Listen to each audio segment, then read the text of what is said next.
En la mañana de Navidad de 2024, William Anderson fue hallado muerto en su cama con 3 heridas de bala en el pecho, dentro de su modesta casa de un solo piso, en el lado oeste de Billings. Emma Anderson, su hija de 16 años, realizó una llamada desesperada al 911 a las 6:27 a.m., afirmando que un intruso había irrumpido en la vivienda y asesinado a su padre mientras ella se ocultaba aterrorizada en su habitación. La pequeña ciudad de Billings, Montana, acostumbrada a los inviernos duros pero no a homicidios brutales en días festivos, quedó conmocionada por la violencia que había estallado en lo que los vecinos describían como un hogar tranquilo y ordinario. Los investigadores, al llegar a la escena del crimen cubierta de nieve, encontraron al víctima aún en su cama, las sábanas empapadas de sangre y una ventana del salón forzada desde el exterior, dando la apariencia de un robo violento. Antes de continuar, no olvides suscribirte y contarnos en los comentarios desde dónde nos estás viendo. Tu apoyo nos permite seguir trayendo historias profundas como esta. Ahora volvamos al caso. Emma Anderson estaba envuelta en una manta de emergencia sobre el sofá de la sala, con el cabello rubio despeinado y la mirada perdida, repitiendo una y otra vez que había estado dormida cuando oyó los disparos. Aseguró que permaneció escondida casi 1 hora antes de reunir el valor para salir y descubrir el cuerpo de su padre, momento en el cual llamó de inmediato al 911. El relato de la adolescente parecía verosímil a primera vista: la ventana forzada, los objetos de valor desaparecidos, entre ellos la cartera y el reloj de William, y la convincente actitud de shock apuntaban a un robo doméstico que había salido trágicamente mal. El detective Adrian Mitchell, veterano con 15 años en el departamento de policía de Billings, anotó en su informe inicial que la joven parecía genuinamente traumatizada, aunque más tarde recordaría que había algo en su comportamiento que resultaba ensayado. El dormitorio de William Anderson mostraba signos de lucha violenta: la mesa de noche volcada, una lámpara rota en el suelo y heridas defensivas en las manos del fallecido, lo que indicaba que se había despertado y luchado por su vida. El arma homicida. Un rifle de caza calibre .3006, propiedad de William, fue hallado desechado en el patio trasero cerca de la cerca, parcialmente enterrado en la nieve, como si el asesino hubiera intentado ocultarlo al huir. Se recuperaron 3 casquillos del suelo del dormitorio, y el forense determinaría más tarde que cualquiera de los 3 disparos habría sido mortal, lo que sugería una agresión impulsada por la ira más que por la necesidad. El momento del asesinato, estimado entre las 4:00 y las 6:20 a.m., según la evaluación preliminar del médico forense, añadió una dimensión especialmente perturbadora a una escena ya trágica. En el paisaje agreste de Billings, Montana, donde los espacios abiertos pueden parecer a la vez liberadores y solitarios, el hogar de los Anderson se convirtió repentinamente en el epicentro de la atención pública. Equipos de noticias locales se reunieron fuera del perímetro policial, mientras los vecinos observaban desde sus jardines las decoraciones navideñas, creando un contraste surrealista con la tragedia que se desarrollaba. Emma fue llevada a la estación de policía para ser interrogada más a fondo, supuestamente para alejarla del trauma de la escena. Aunque no era considerada sospechosa en ese momento, el detective Mitchell ordenó un rastreo exhaustivo del vecindario con la esperanza de que alguien hubiera visto o escuchado algo inusual en las horas previas al amanecer de Navidad. Nadie imaginaba que la cámara del timbre de un vecino se convertiría pronto en la pieza clave de toda la investigación. La casa de los Anderson, una modesta vivienda de 3 dormitorios con revestimiento verde descolorido, estaba decorada para la Navidad con luces multicolores en los aleros y un pequeño árbol artificial visible desde la ventana frontal. En el interior, los regalos envueltos seguían intactos bajo el árbol, entre ellos varios con etiquetas que decían: "Para papá con amor, Emma". El mostrador de la cocina mostraba señales de las preparaciones de la víspera navideña: cortadores de galletas, un rodillo espolvoreado con harina y un plato de galletas decoradas cubiertas con plástico. Estos detalles domésticos contrastaban violentamente con el horror ocurrido solo unas horas después, creando una escena del crimen que incluso los investigadores más curtidos encontraron profundamente perturbadora por su mezcla de calidez festiva y violencia mortal. El dormitorio de William, al final de un corto pasillo, se había convertido en el horrible lugar de descanso final del profesor de ciencias de 42 años. El análisis de salpicaduras de sangre indicaría más tarde que el primer disparo se realizó desde la puerta, mientras William dormía, y que los disparos posteriores se efectuaron a menor distancia, después de que intentara defenderse al despertar. El rifle de caza, un Remington 700 con culata de nogal, que William utilizaba para cazar ciervos en las montañas cercanas a Billings, requería una fuerza considerable para accionar su mecanismo de cerrojo entre disparos. Este detalle resultaría crucial más adelante cuando los fiscales cuestionaran si un intruso en pánico habría tenido el tiempo o la calma necesarios para recargar varias veces el arma, en lugar de huir tras el primer disparo, especialmente si, como afirmaba Emma, el invasor se había sorprendido al encontrar a alguien en casa. A medida que la investigación inicial del crimen continuaba durante la tarde de Navidad, comenzaron a surgir detalles sobre la historia familiar de los Anderson, gracias a las entrevistas con vecinos y colegas. William había estado criando solo a Emma desde la muerte de su esposa Jennifer, quien había fallecido de cáncer de mama hacía 5 años, una tragedia que, según se decía, había unido aún más a padre e hija. Los vecinos describieron a William como un hombre estricto pero cariñoso, un padre dedicado que dirigía el club de ciencias de la escuela secundaria de Emma y rara vez se perdía un partido de voleibol. Varios mencionaron que William parecía preocupado por el comportamiento de su hija en los últimos meses. Una vecina recordó haber escuchado una fuerte discusión sobre su hora de llegada a casa apenas unos días antes del asesinato. La declaración inicial de Emma describía una noche navideña completamente normal horneando galletas con su padre viendo It's a Wonderful Life y acostándose alrededor de las 10:30 p.m.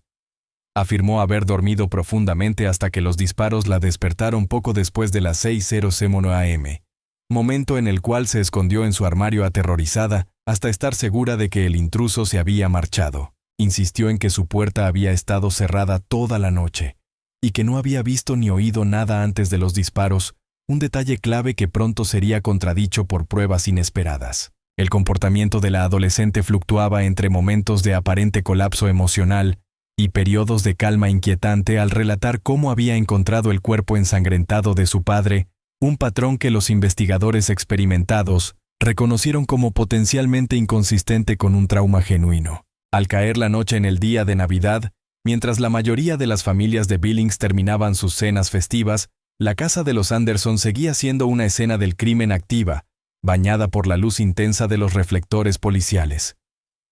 Los técnicos forenses trabajaron meticulosamente hasta altas horas documentando los patrones de sangre, recogiendo fibras y moldeando las huellas encontradas en la nieve bajo la supuesta ventana forzada. Emma pasó la noche en casa de su tía al otro lado de la ciudad, manteniendo su versión del intruso y mostrando una tristeza aparentemente adecuada por la muerte de su padre. Sin embargo, el detective Mitchell ya había solicitado una orden judicial para acceder a los registros telefónicos y redes sociales de Emma, siguiendo el procedimiento estándar en investigaciones de homicidio, incluso cuando los familiares parecían víctimas y no sospechosos. William Anderson era una figura muy respetada en la comunidad educativa, llevaba 15 años enseñando química avanzada en Billings West High School, donde también entrenaba al equipo olímpico de ciencias reconocido a nivel nacional. Sus colegas lo describían como un profesor apasionado, el tipo que llegaba temprano, se quedaba tarde y dedicaba los fines de semana a ayudar a sus alumnos con proyectos especiales o solicitudes universitarias. Su aula era famosa por sus demostraciones interactivas y experimentos prácticos y exalumnos solían visitarlo durante las vacaciones para agradecerle por haberlos inspirado a seguir carreras científicas.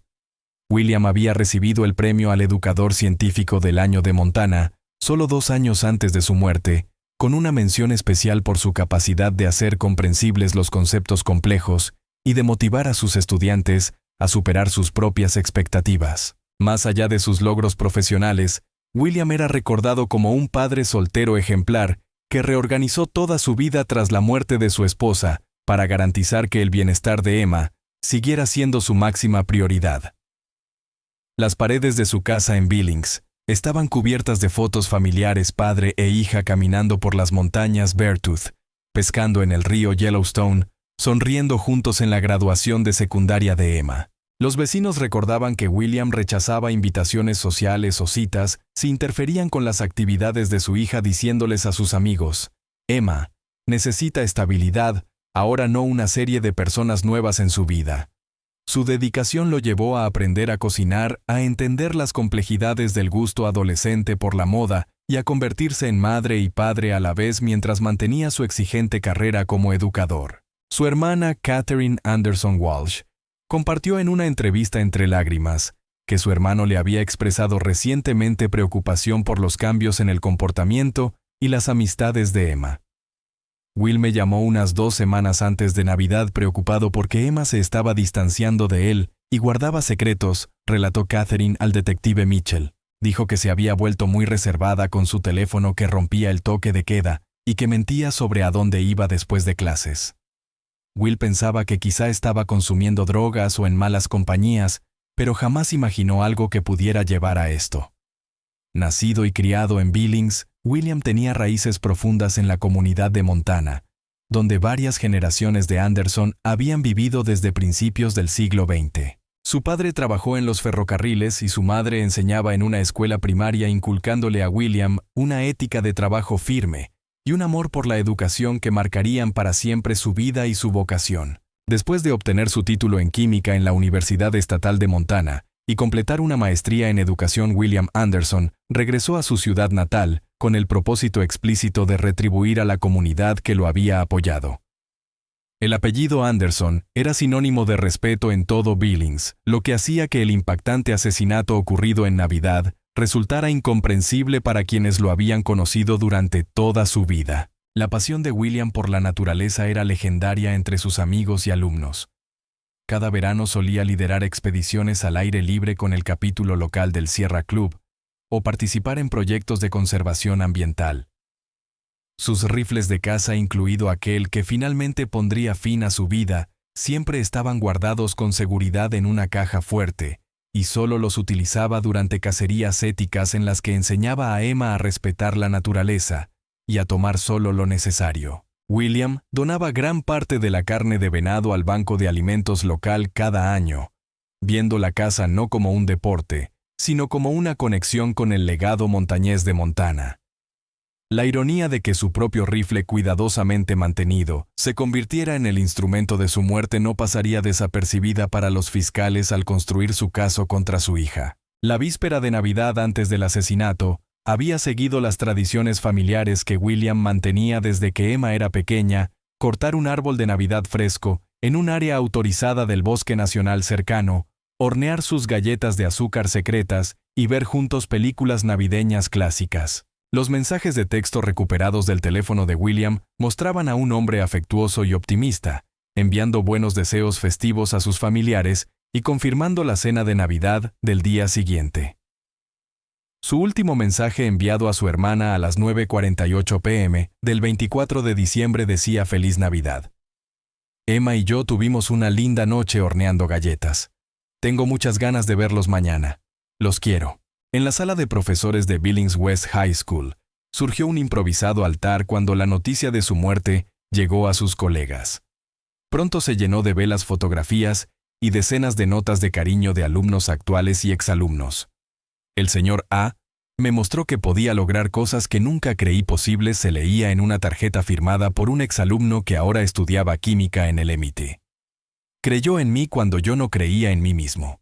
El director de la escuela lo describió como el profesor que todos querían para sus hijos, exigente, pero amable, disciplinado pero comprensivo. El raro educador capaz de conectar con cada estudiante, sin importar su nivel académico o su entorno.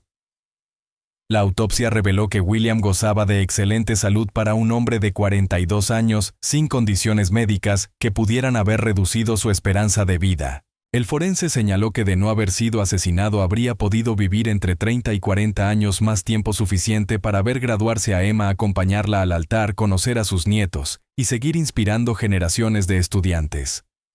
Esta futura vida truncada en segundos por 3 disparos de rifle fue subrayada por la Fiscalía como parte central de su argumento sobre la magnitud de lo que se había perdido, no solo la vida de William, sino también su impacto en la comunidad de Billings. La brutalidad de su muerte contrastaba de manera desgarradora con el hombre amable y paciente que todos describían. Las pruebas médicas indicaban que William se había despertado durante el ataque con heridas defensivas en manos y brazos que mostraban su intento desesperado por protegerse. Los patrones de sangre en el cabecero y la pared sugerían que estaba incorporado en la cama cuando el disparo final fue efectuado a corta distancia, probablemente mirando directamente a su asesino en los últimos segundos de su vida. Ese detalle atormentaría para siempre a quienes conocieron de cerca el caso William Anderson. Murió mirando el rostro de su propia hija, la niña por la que había entregado todo tras la muerte de su esposa. El funeral de William, retrasado hasta después de Año Nuevo por la investigación en curso, reunió a más de 800 personas de todo Montana y de estados vecinos.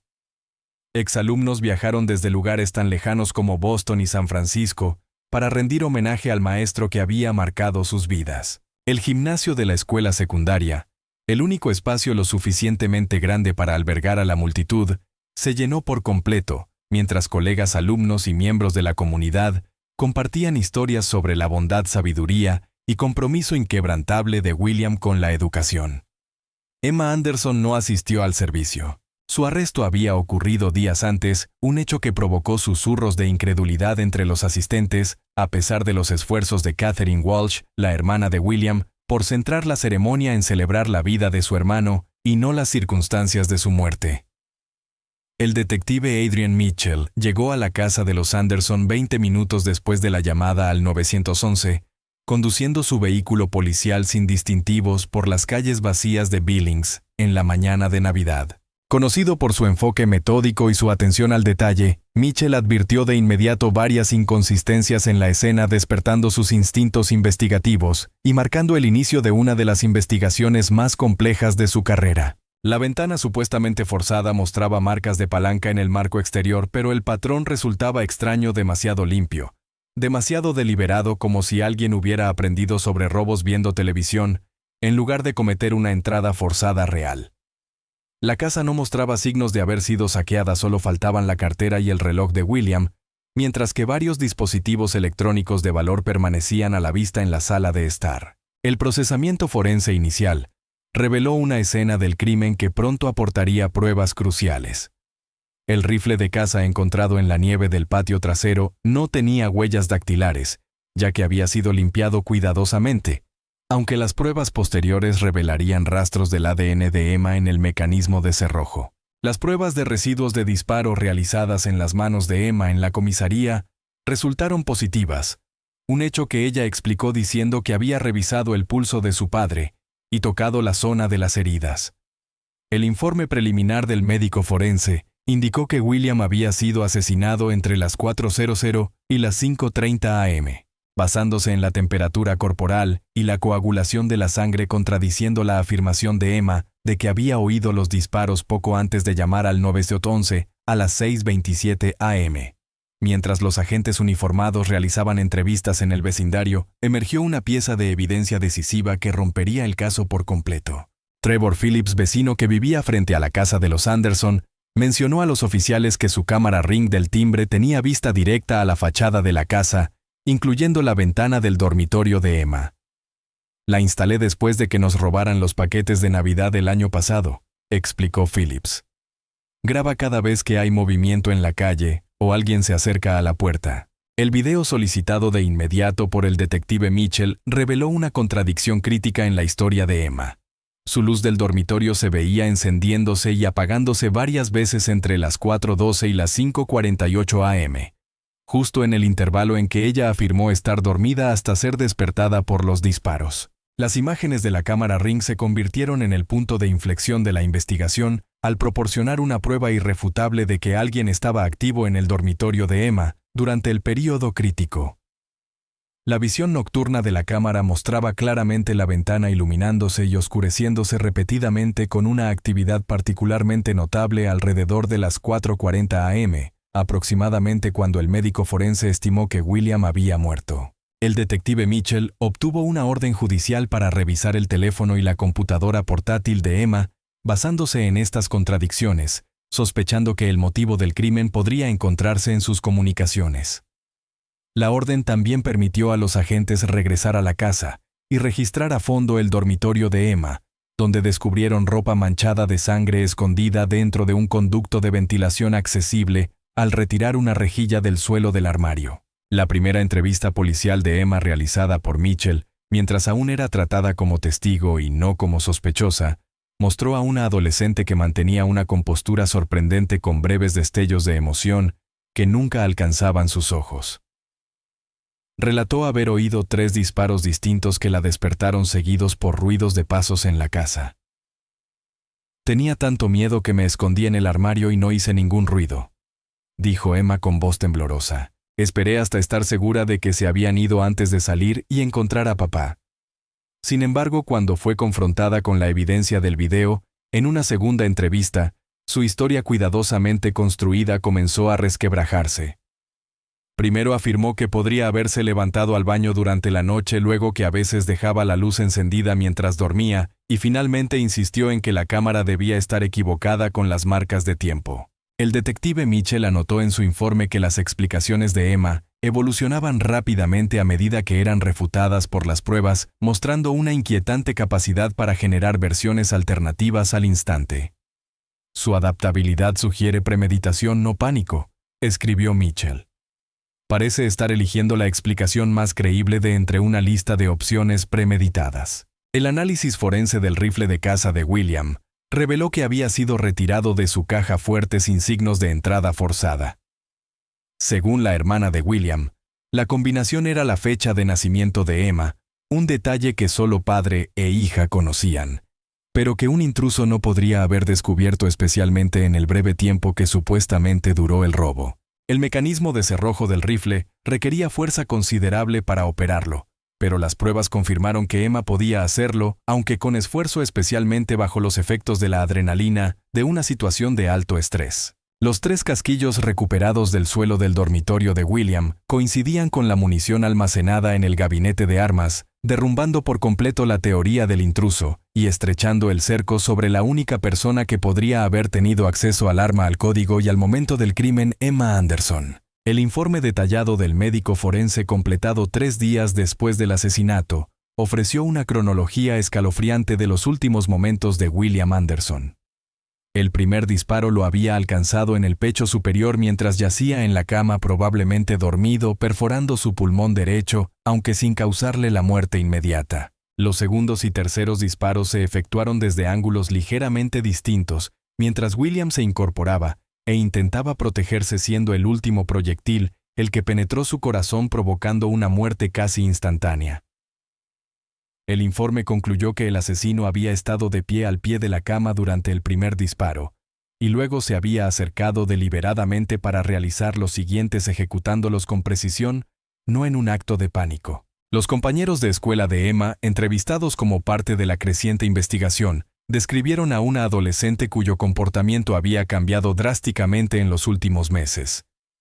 Varios amigos relataron que Emma se había vuelto cada vez más reservada y distante desde el comienzo del curso escolar, cancelando planes a última hora y defendiéndose agresivamente cuando se le preguntaba por su paradero. Una amiga que habló bajo condición de anonimato dijo a los investigadores que Emma estaba saliendo con alguien mayor, mucho mayor, como de edad universitaria, pero se negaba a presentarlo a sus amistades. Esa pista llevó al detective Adrian Mitchell a obtener los registros de redes sociales y mensajes de texto de Emma, lo que finalmente revelaría la relación en el centro del caso. A medida que la investigación se intensificó, los agentes ejecutaron una orden judicial sobre el iPhone de Emma, recuperando mensajes borrados y comunicaciones en redes sociales que mostraban tanto el motivo como la premeditación.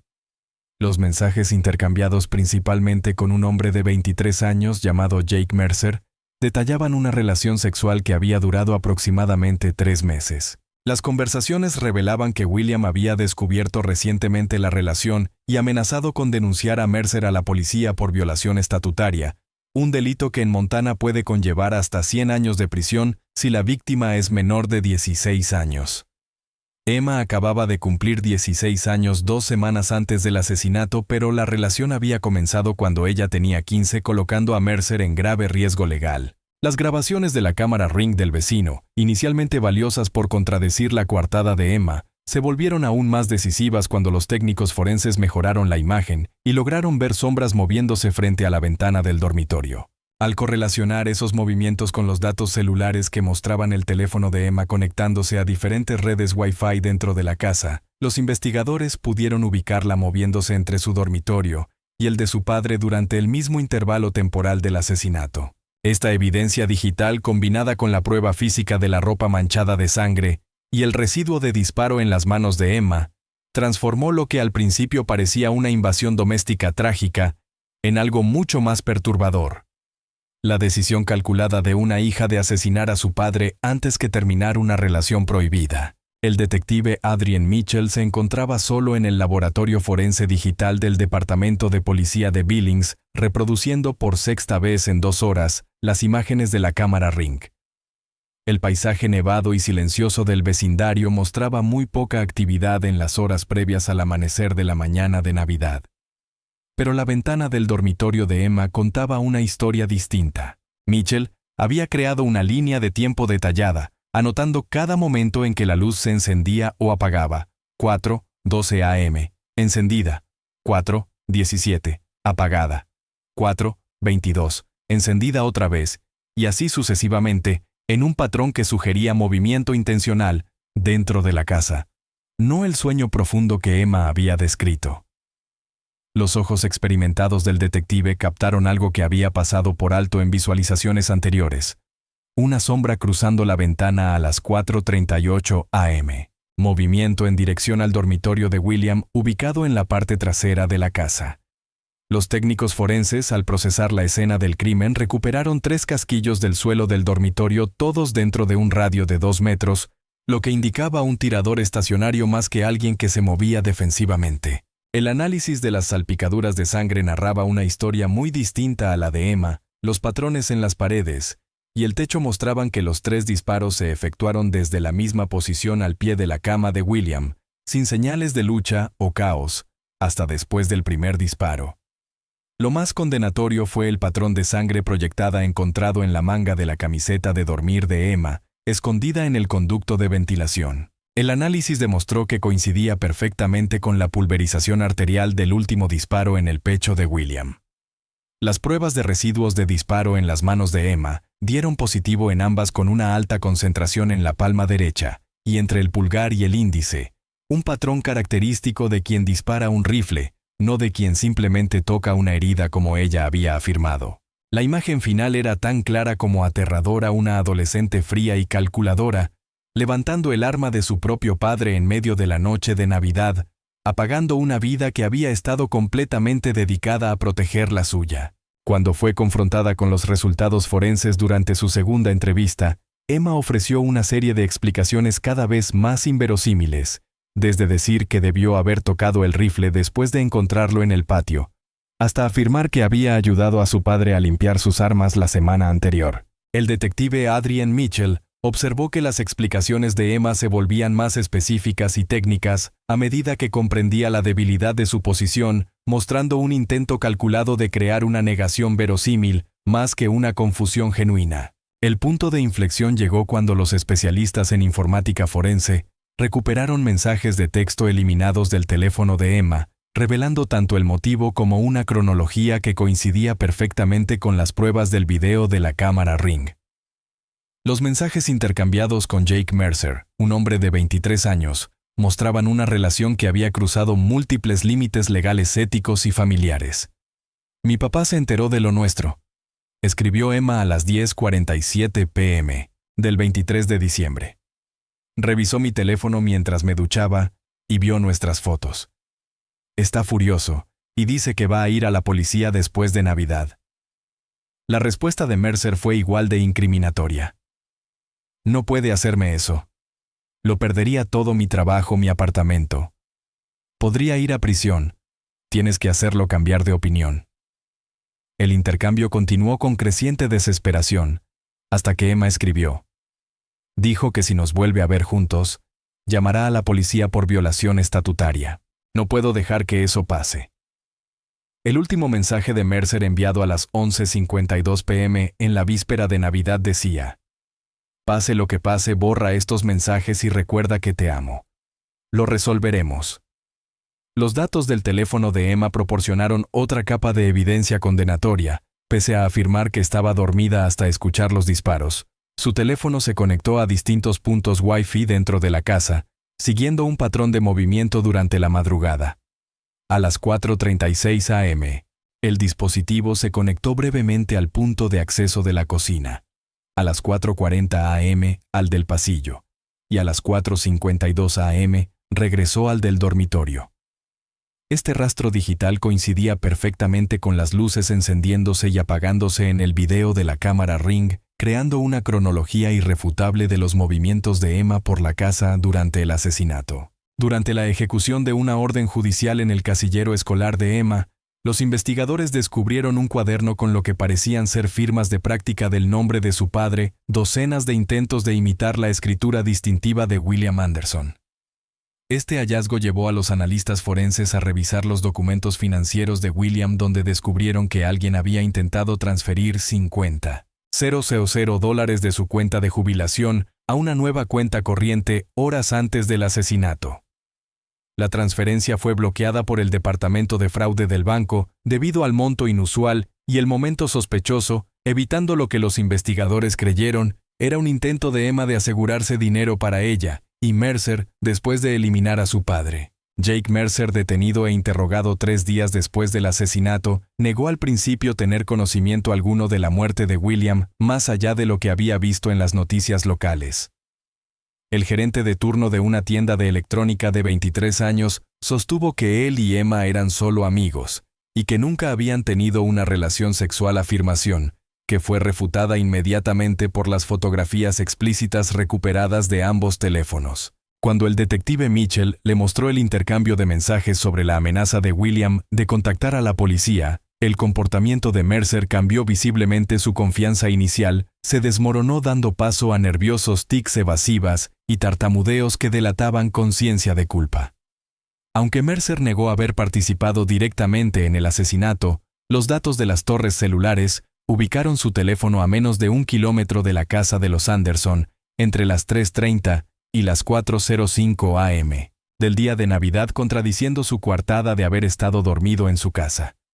Una investigación posterior reveló que Mercer había comprado un teléfono desechable 3 días antes del asesinato, el cual se conectó a la torre más cercana a la casa de los Anderson a las 4:10 am, antes de ser desactivado permanentemente. Esta evidencia sugería que aunque Mercer no apretó el gatillo, había estado en contacto con Emma inmediatamente antes del crimen y podría haber estado esperando cerca, quizás como conductor de escape planeado.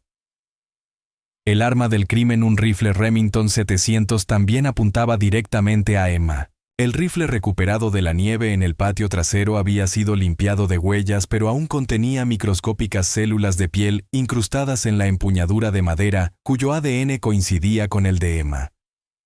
La caja fuerte de armas de donde el rifle fue extraído no mostraba signos de forzamiento, y la combinación, la fecha de cumpleaños de Emma, solo era conocida por ella y su padre. Pero lo más revelador fue el modo meticuloso en que el rifle había sido operado, la secuencia de recarga entre disparos, la precisión en la trayectoria de las balas y la constancia del ángulo de fuego indicaban no un ataque impulsivo, sino una ejecución deliberada, planificada y fría, llevada a cabo por alguien que sabía exactamente lo que hacía. El mecanismo de cerrojo se había accionado con suavidad entre disparos, la mira se había usado correctamente para apuntar, y el seguro se había puesto antes de que el arma fuera desechada, todo lo cual indicaba a alguien familiarizado con ese fusil en particular. El historial de búsquedas de Emma en Internet, recuperado por expertos forenses digitales, reveló consultas en las semanas previas al asesinato, que sugerían una premeditación extensa. ¿Cuánto dura el residuo de disparo en la piel? La policía puede rastrear mensajes de texto eliminados. ¿Cómo hacer que un asesinato parezca un robo? Y quizá lo más escalofriante, casos de padre e hija en los que la hija se salió con la suya. Esas búsquedas se habían realizado en modo de navegación privada y luego fueron eliminadas, pero pudieron recuperarse del disco duro del portátil mediante herramientas forenses especializadas. La investigación sistemática sobre métodos para ocultar pruebas demostraba un nivel de planificación que los fiscales citarían más tarde como prueba de intención fría y calculada. Con las pruebas acumulándose, el detective Mitchell decidió detener formalmente a Emma Anderson por el asesinato en primer grado de su padre. El arresto se produjo en casa de su tía 7 días después del crimen. Emma mostró poca reacción visible mientras el detective le leía sus derechos Miranda. Parecía casi aliviada, declararía Mitchell más tarde, como si se hubiera quitado un peso al haberse terminado la pretensión. Emma guardó silencio durante el trayecto al centro de detención juvenil, mirando por la ventana las calles nevadas de Billings, la ciudad donde había crecido, y donde, según las pruebas acumuladas, había planeado y ejecutado metódicamente el asesinato de su propio padre. La fiscal del distrito, Olivia Warren, se puso frente al tablero de pruebas en la oficina del fiscal de Billings, conectando metódicamente fotografías, registros telefónicos e informes forenses que constituirían la columna vertebral del caso del Estado contra Emma Anderson. En un monitor cercano se reproducía la grabación de la cámara Ring, mostrando el parpadeo característico de la luz del dormitorio de Emma en las horas previas al amanecer de la mañana de Navidad, la evidencia digital que había abierto el caso y conducido a decenas de hallazgos incriminatorios. Warren llevaba 20 años como fiscal, pero la naturaleza calculada de este crimen cometido por una adolescente contra su propio padre en Navidad le resultó especialmente perturbadora, incluso dentro de su amplia experiencia en homicidios. El análisis forense del portátil y el teléfono de Emma había arrojado lo que Warren consideraba la prueba más sólida de premeditación, un rastro de búsquedas eliminadas que mostraba semanas de investigación sobre cómo montar escenas de crimen y eludir la detección. Particularmente incriminatorias fueron las búsquedas realizadas el 20 de diciembre, apenas 5 días antes del asesinato, cómo limpiar residuos de disparo de las manos. Mejor hora para que un robo parezca realista, y puede la policía rastrear mensajes de texto eliminados entre teléfonos. Esta huella digital pintaba no un acto impulsivo cometido en un arrebato de pasión, sino una ejecución metódicamente planeada para eliminar a William Anderson, mientras se construía una coartada para Emma, precisamente el tipo de premeditación requerido para un cargo de asesinato en primer grado. El fiscal Samuel Phillips, asignado como abogado principal del caso, trabajó estrechamente con el detective Mitchell para establecer una cronología definitiva que conectara las imágenes de la cámara Ring con la actividad del teléfono de Emma y la determinación del forense sobre la hora de la muerte. La cronología resultante fue demoledora en su precisión. A las 4:12 a.m., la luz del dormitorio de Emma se encendió, y su teléfono se conectó al punto de acceso Wi-Fi de su habitación. A las 4:36 a.m., su teléfono se conectó al punto de acceso de la cocina, momento en que habría recuperado el rifle de la caja fuerte. A las 4:40 a.m., el teléfono se conectó al punto de acceso del pasillo cuando se dirigía hacia el dormitorio de su padre.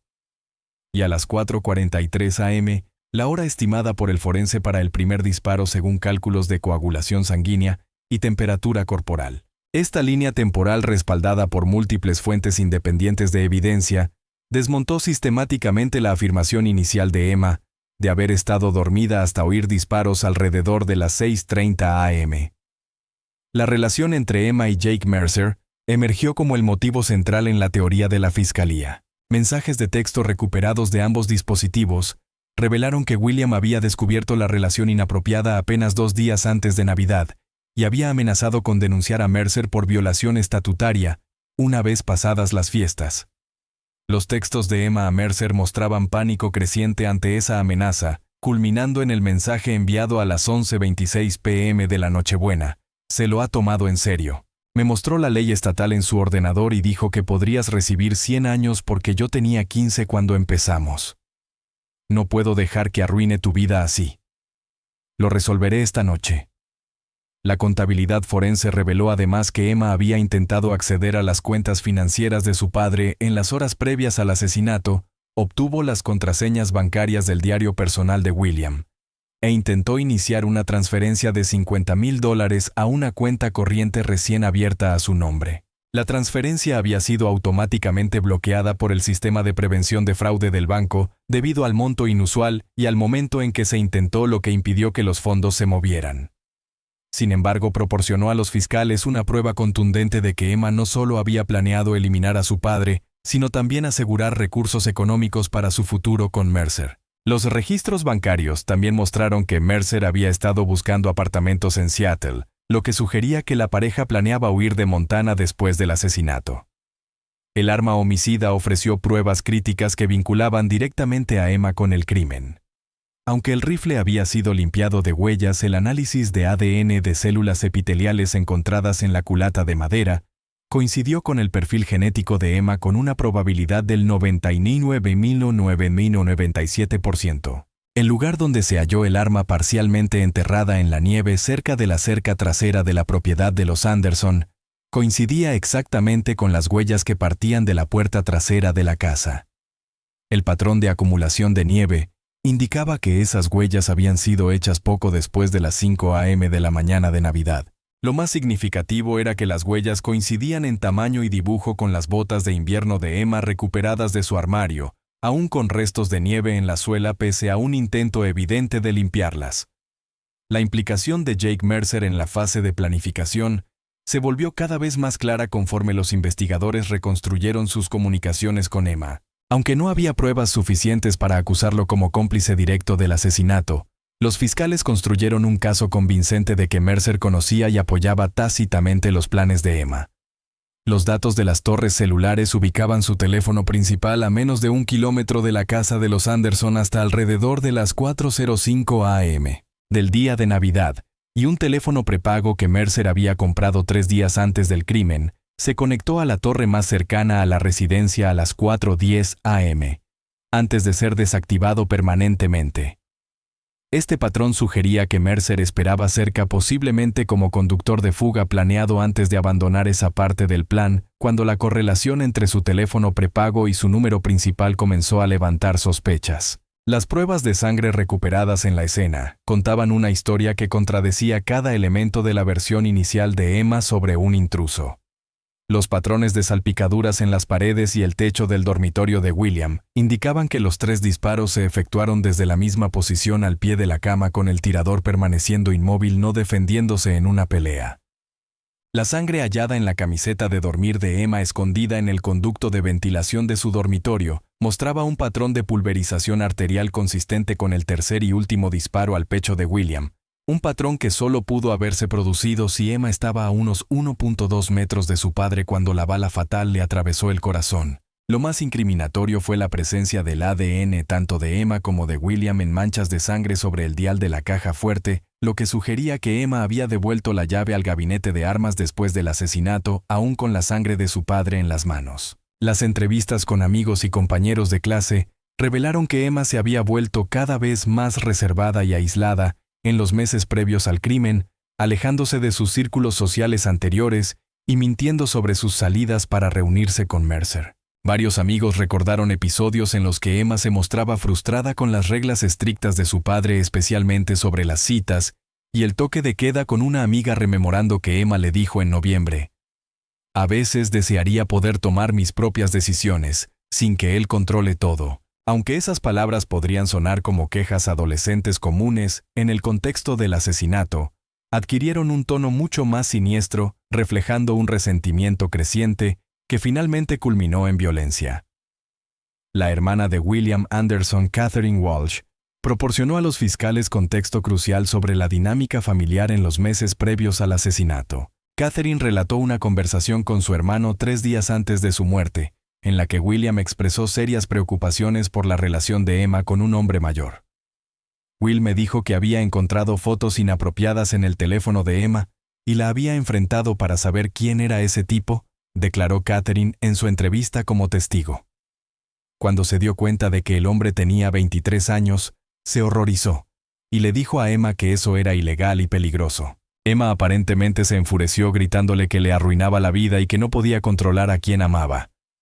Este testimonio coincidía perfectamente con los mensajes de texto que Emma envió a Mercer inmediatamente después de esa confrontación, proporcionando una corroboración independiente de la línea temporal y la teoría del motivo de la fiscalía. A medida que el caso contra Emma Anderson se consolidaba, la fiscal del distrito, Olivia Warren, tomó la decisión controvertida de acusar a la joven de 16 años como adulta, en lugar de hacerlo a través del sistema de justicia juvenil. La ley de Montana permitía este enfoque en casos de asesinato en primer grado que involucraran acusados de tan solo 12 años, especialmente cuando el crimen demostraba un alto grado de premeditación y madurez de juicio. La planificación meticulosa demostrada en este caso, desde la investigación sobre cómo manipular la escena del crimen hasta los intentos de transferencias financieras, muestra un nivel de cálculo que justifica una acusación como adulta, explicó Warren durante la conferencia de prensa en la que anunció los cargos. Añadió que la naturaleza deliberada de este crimen cometido contra el propio padre de la acusada mientras dormía en la mañana de Navidad refleja una frialdad y sofisticación que el sistema juvenil no está diseñado para abordar. La detención formal de Emma Anderson tuvo lugar el 2 de enero, 7 días después del asesinato. El detective Adrian Mitchell, acompañado de una oficial femenina, llegó a la casa de Catherine Walsh, donde Emma se había estado quedando desde el crimen, con una orden de arresto por asesinato en primer grado. Catherine, que había estado luchando por asimilar las pruebas cada vez más abrumadoras contra su sobrina, se desplomó en una silla de cocina cuando los agentes le explicaron el motivo de su visita. Su rostro reflejaba una incredulidad absoluta, pese a las evidencias que se acumulaban día tras día. Emma, en cambio, mostró poca reacción visible, manteniendo la misma serenidad distante que había caracterizado su comportamiento durante toda la investigación. Mientras Mitchell le leía los derechos, Miranda Emma permaneció perfectamente erguida en el salón de su tía, sus ojos azules, fijos en un punto indeterminado como si su mente estuviera en otro lugar. Tiene derecho a permanecer en silencio. Cualquier cosa que diga podrá ser usada en su contra en un tribunal. Tiene derecho a un abogado. Si no puede pagar uno, se le asignará uno de oficio. El detective anotó que aunque la mayoría de los sospechosos mostraban alguna reacción emocional, miedo, ira o desesperación, Emma simplemente asintió ligeramente ante cada frase como si marcara casillas en su cabeza. Solo cuando las esposas se cerraron en torno a sus muñecas, una breve chispa de conciencia, quizás el peso de la realidad, cruzó su rostro antes de que volviera la máscara de calma. El trayecto desde la casa de su tía hasta el departamento de policía de Billings duró 17 minutos. Durante todo el recorrido, Emma guardó silencio mirando por la ventana el paisaje nevado de su ciudad natal, donde había crecido y donde, según las pruebas, había planeado y ejecutado el asesinato de su propio padre. El detective Mitchell, observándola por el retrovisor, quedó impresionado por su falta de reacción ante la gravedad de la situación. No hubo lágrimas ni súplicas de inocencia ni rastro del pánico típico en los adolescentes detenidos. Su comportamiento imperturbable, que en otras circunstancias podría haberse considerado admirable, resultaba inquietante, reforzando la convicción del detective de que estaban ante una joven cuyas respuestas emocionales no encajaban en los parámetros normales. La sala de interrogatorios del departamento de policía de Billings era deliberadamente austera. Una mesa metálica atornillada al suelo, 3 sillas, una cámara en la esquina superior y un espejo unidireccional ocupando una pared. Emma se sentó con postura impecable, las manos sin esposas, pero dobladas con precisión sobre la mesa, mientras Mitchell y la doctora Sarah Lavine, psicóloga forense, entraban en la habitación. La presencia de Lavine era inusual para una primera entrevista posterior al arresto, pero el caso, una adolescente de 16 años acusada de asesinar a su padre por una relación prohibida, había llevado a la fiscalía a solicitar observación psicológica desde el inicio del interrogatorio formal. Mitchell comenzó con preguntas básicas de antecedentes, buscando generar confianza y observar los patrones comunicativos, base de Emma, contacto visual, ritmo del habla y lenguaje corporal, ante preguntas no amenazantes. El detective notó que Emma mantenía un contacto visual inusualmente constante, apenas parpadeaba y mostraba escasa variación en sus expresiones faciales, sin importar el tema. Sus respuestas sobre la escuela, amigos y pasatiempos eran detalladas y articuladas, pero entregadas con un tono plano, como si recitara un guión. La doctora Lavine anotaría más tarde que ese patrón era característico de una comunicación ensayada, no espontánea. Cuando Mitchell cambió el enfoque al video de la cámara Ring, mostrándole las imágenes de la luz de su dormitorio encendiéndose y apagándose durante las horas en que afirmaba estar dormida, el interrogatorio dio un giro decisivo. Las primeras grietas en su compostura comenzaron a aparecer. ¿Puedes explicarme por qué tu luz estaba encendida a las 4:12 a.m., cuando dijiste que dormías hasta después de las 6? Preguntó el detective Mitchell, deslizando sobre la mesa varias imágenes fijas tomadas del video. Los ojos de Emma se desviaron brevemente hacia la puerta antes de ofrecer su primera explicación. Probablemente me levanté al baño. Cuando Mitchell le señaló que el patrón mostraba múltiples encendidos y apagados de la luz durante casi 2 horas, Emma ofreció rápidamente una segunda respuesta. A veces tengo problemas para dormir, puede que haya estado leyendo o en el teléfono. Cada explicación surgía sin pausas ni señales de duda, lo que llevó tanto a Mitchell como a la doctora Sarah Lavine a concluir que no se trataba de recuerdos genuinos, sino de respuestas preparadas con antelación. El momento decisivo del interrogatorio llegó cuando Mitchell colocó sobre la mesa una copia impresa de los mensajes de texto entre Emma y Jake Mercer, en los que hablaban explícitamente del descubrimiento de la relación por parte de William y de su amenaza de denunciar a Mercer por violación estatutaria. Dijo que si nos vuelve a ver juntos va a llamar a la policía por violación. No puedo permitir que eso pase. Las propias palabras de Emma la miraban desde el papel con una marca de tiempo que mostraba que el mensaje había sido enviado menos de 7 horas antes del asesinato de su padre. Por primera vez la compostura de Emma se quebró visiblemente.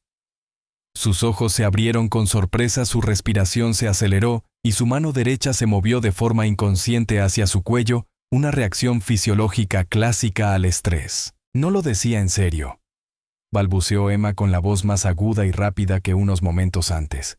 Solo estaba hablando siendo dramática. Mitchell observó que a diferencia de sus respuestas anteriores que habían sido pronunciadas con contacto visual firme, ahora Emma desviaba la mirada del detective y del documento fijando los ojos en un punto del muro detrás de ellos. Todo el mundo dice cosas que no siente cuando está molesto. Continuó. Jake y yo solo nos desahogábamos, nunca habríamos hecho daño a mi papá. Mitchell respondió desplegando metódicamente las pruebas, el ADN hallado en el rifle, el residuo de disparo en sus manos, la ropa manchada de sangre escondida en el conducto de ventilación y las búsquedas en Internet sobre cómo montar escenas de crimen. Con cada nueva evidencia, Emma ofrecía explicaciones más elaboradas pero menos creíbles. El ADN del rifle es porque ayudé a papá a limpiar sus armas el fin de semana pasado. El residuo de pólvora es de cuando le revisé el pulso y toqué las heridas. La ropa manchada fue porque lo abracé cuando lo encontré. Cada justificación llegaba con rapidez como si siguiera un libreto, pero la acumulación de pruebas falsificaba su narrativa pieza por pieza, y su capacidad para mantener historias coherentes se desmoronaba. 4 horas después de iniciado el interrogatorio, Mitchell había desmontado meticulosamente cada una de sus versiones y finalmente la fachada cuidadosamente construida de Emma se vino abajo. Sus hombros se hundieron, la mirada cayó sobre la mesa, y su voz cuando volvió a hablar fue apenas un susurro. Él iba a arruinarlo todo, dijo en un silencio helado. Jake habría ido a prisión. Nunca podríamos haber estado juntos. Papá no entendía lo que teníamos. Solo veía la edad de Jake y enloqueció. Lo que siguió fue una confesión que heló la sangre incluso a los profesionales más experimentados. Emma relató cómo esperó a que su padre se durmiera, sacó el rifle de la caja fuerte usando la combinación que conocía desde hacía años, y se mantuvo de pie al pie de su cama durante casi 10 minutos antes de disparar el primer tiro. Quería asegurarme de que realmente estuviera dormido, explicó con una voz inquietantemente serena. Sabía que el primer disparo tenía que ser perfecto o podría defenderse.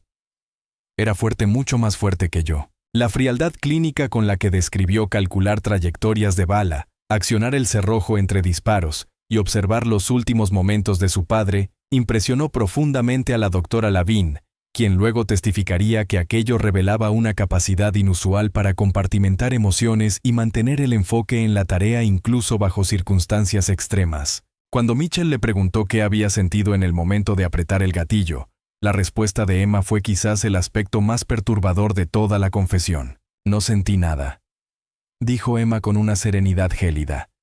Era como ver a otra persona hacerlo. Recordé pensar en la física de la bala, su peso, su velocidad del impacto, pero no en que él estaba muriendo. No fue hasta que vi la sangre que comprendí lo que estaba pasando, y para entonces tenía que terminarlo. Habría sido cruel no hacerlo. Esta respuesta disociativa, combinada con su enfoque lógico y analítico del asesinato, llevó a la doctora Sarah Lavine a anotar la posible presencia de rasgos de trastorno de personalidad, algo que más tarde se convertiría en un punto clave durante las evaluaciones psiquiátricas posteriores. La fase final de la confesión de Emma incluyó detalles que los investigadores aún no habían descubierto, lo que otorgó credibilidad a su relato. Describió que originalmente planeaba huir con Jake Mercer inmediatamente después del asesinato, usando los $50,000 que había intentado transferir de la cuenta de jubilación de su padre. Jake debía esperarme al final de la calle en su coche, pero algo salió mal. Su teléfono iba directo al buzón después de las 4:10 y no podía arriesgarme a salir a buscarlo con la ropa llena de sangre de papá. Este detalle coincidía perfectamente con los registros de las torres de telefonía que mostraban que el teléfono desechable de Mercer se había conectado brevemente a las 4:10 am, antes de ser desactivado definitivamente, proporcionando una corroboración independiente del relato de Emma y sugiriendo que la implicación de Mercer en la planificación fue más profunda de lo que él había admitido. Al concluir la confesión mientras Mitchell se preparaba para trasladar a Emma al centro de detención juvenil, ella pronunció una última declaración que más tarde ocuparía un lugar central tanto en las evaluaciones psiquiátricas como en el argumento de la fiscalía para juzgarla como adulta. Sé que estuvo mal en el sentido legal, pero a veces hay que tomar decisiones difíciles para proteger a las personas que amas. Papá no me dejó otra opción. La racionalización fría del parricidio como una solución razonable a un conflicto interpersonal, expresada sin remordimiento ni angustia emocional, impresionó profundamente a Mitchell y a Lavin. Ambos coincidieron en que revelaba una desconexión alarmante entre la comprensión cognitiva de las normas sociales y la experiencia emocional de violarlas. Esa desconexión se volvería central en la narrativa de la fiscalía, que presentaría a Emma como una asesina calculadora que eligió eliminar a su padre en lugar de poner fin a su relación con Mercer. Itasa. El Palacio de Justicia del Condado de Yellowstone en Billings, Montana, se erguía como un monumento a la justicia en medio del paisaje rocoso, su fachada de piedra cubierta de escarcha matinal, el 15 de marzo, día en que comenzó el juicio de estado contra Emma Anderson. Los camiones de medios nacionales llenaban la calle atraídos por el caso de la adolescente de 16 años, acusada como adulta por el asesinato de su padre en la mañana de Navidad. En el interior del tribunal de madera, el fiscal Samuel Phillips organizaba meticulosamente sus documentos sobre la mesa del Estado, reflejando la precisión sistemática del caso que planeaba presentar ante el jurado compuesto por 8 mujeres y 4 hombres seleccionados, tras un proceso intensivo que había excluido a quienes mostraban opiniones fuertes sobre juzgar menores como adultos. Emma Anderson se sentaba junto a su abogada de oficio, Catherine Morrison. Su apariencia había cambiado drásticamente desde el día de su arresto. Ya no llevaba ropa informal ni coleta, sino un vestido azul marino conservador, maquillaje mínimo y el cabello peinado para acentuar su juventud y vulnerabilidad, una estrategia deliberada de la defensa para despertar empatía en el jurado. Sin embargo, pese al cuidado de esa presentación, su comportamiento seguía siendo sorprendentemente sereno para una adolescente que enfrentaba cadena perpetua. Su postura era perfecta, su rostro impasible, y observaba la sala con el interés distante de quien contempla una obra de teatro más que de quien participa en su propio juicio por asesinato. El juez Harold Blackwood, con 30 años de experiencia en el estrado, y conocido por su disciplina estricta y su imparcialidad, entró desde sus cámaras y declaró abierta la sesión. Este tribunal escuchará ahora el caso número CR 2025-0472, Estado de Montana contra Emma Louise Anderson. Su voz profunda resonó hasta el fondo de la sala llena. La acusada enfrenta cargos de asesinato en primer grado por la muerte de William James Anderson. ¿Cómo se declara la acusada? La abogada Catherine Morrison se puso de pie colocando una mano tranquilizadora sobre el hombro de Emma, gesto que la joven ni reconoció ni rechazó.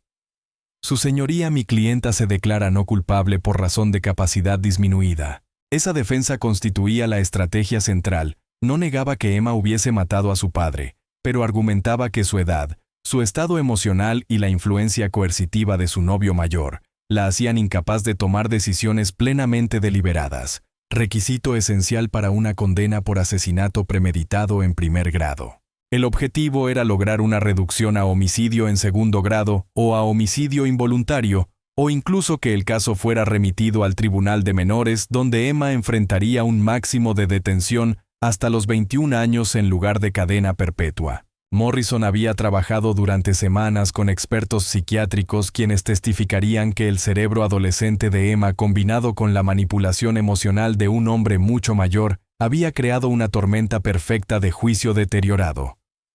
Cuando el fiscal Phillips se levantó para dar su declaración inicial, avanzó hasta situarse frente al jurado sin usar el podio, buscando un tono cercano y persuasivo. Damas y caballeros, comenzó con voz serena, casi conversacional. Este es un caso sobre elecciones.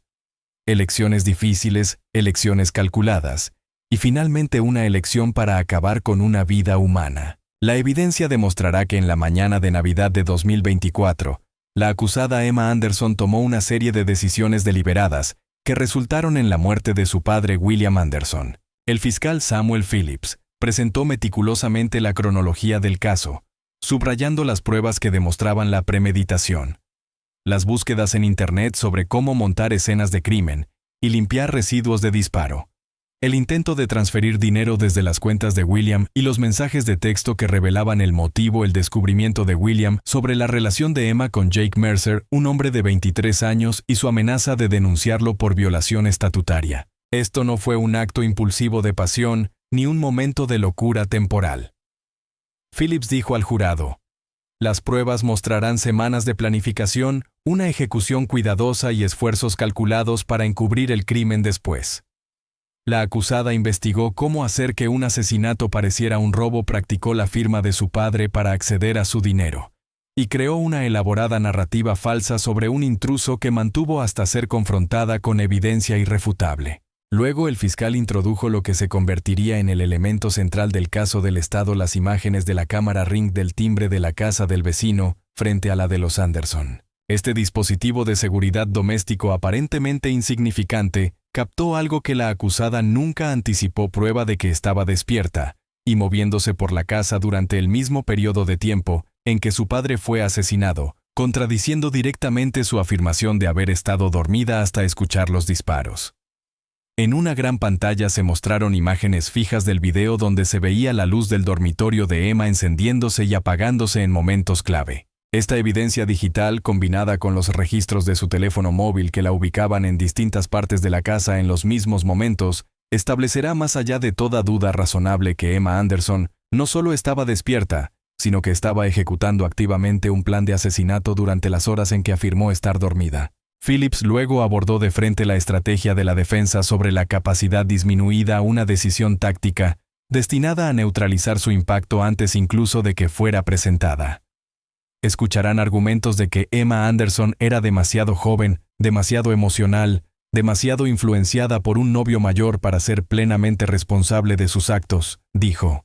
Pero la evidencia demostrará un nivel de planificación, resolución de problemas y toma de decisiones racional que contradice cualquier alegato de incapacidad. Levantó copias impresas de las búsquedas de Emma en Internet mostrándolas al jurado. Estas no son las acciones de alguien con un juicio deteriorado o una capacidad de decisión afectada.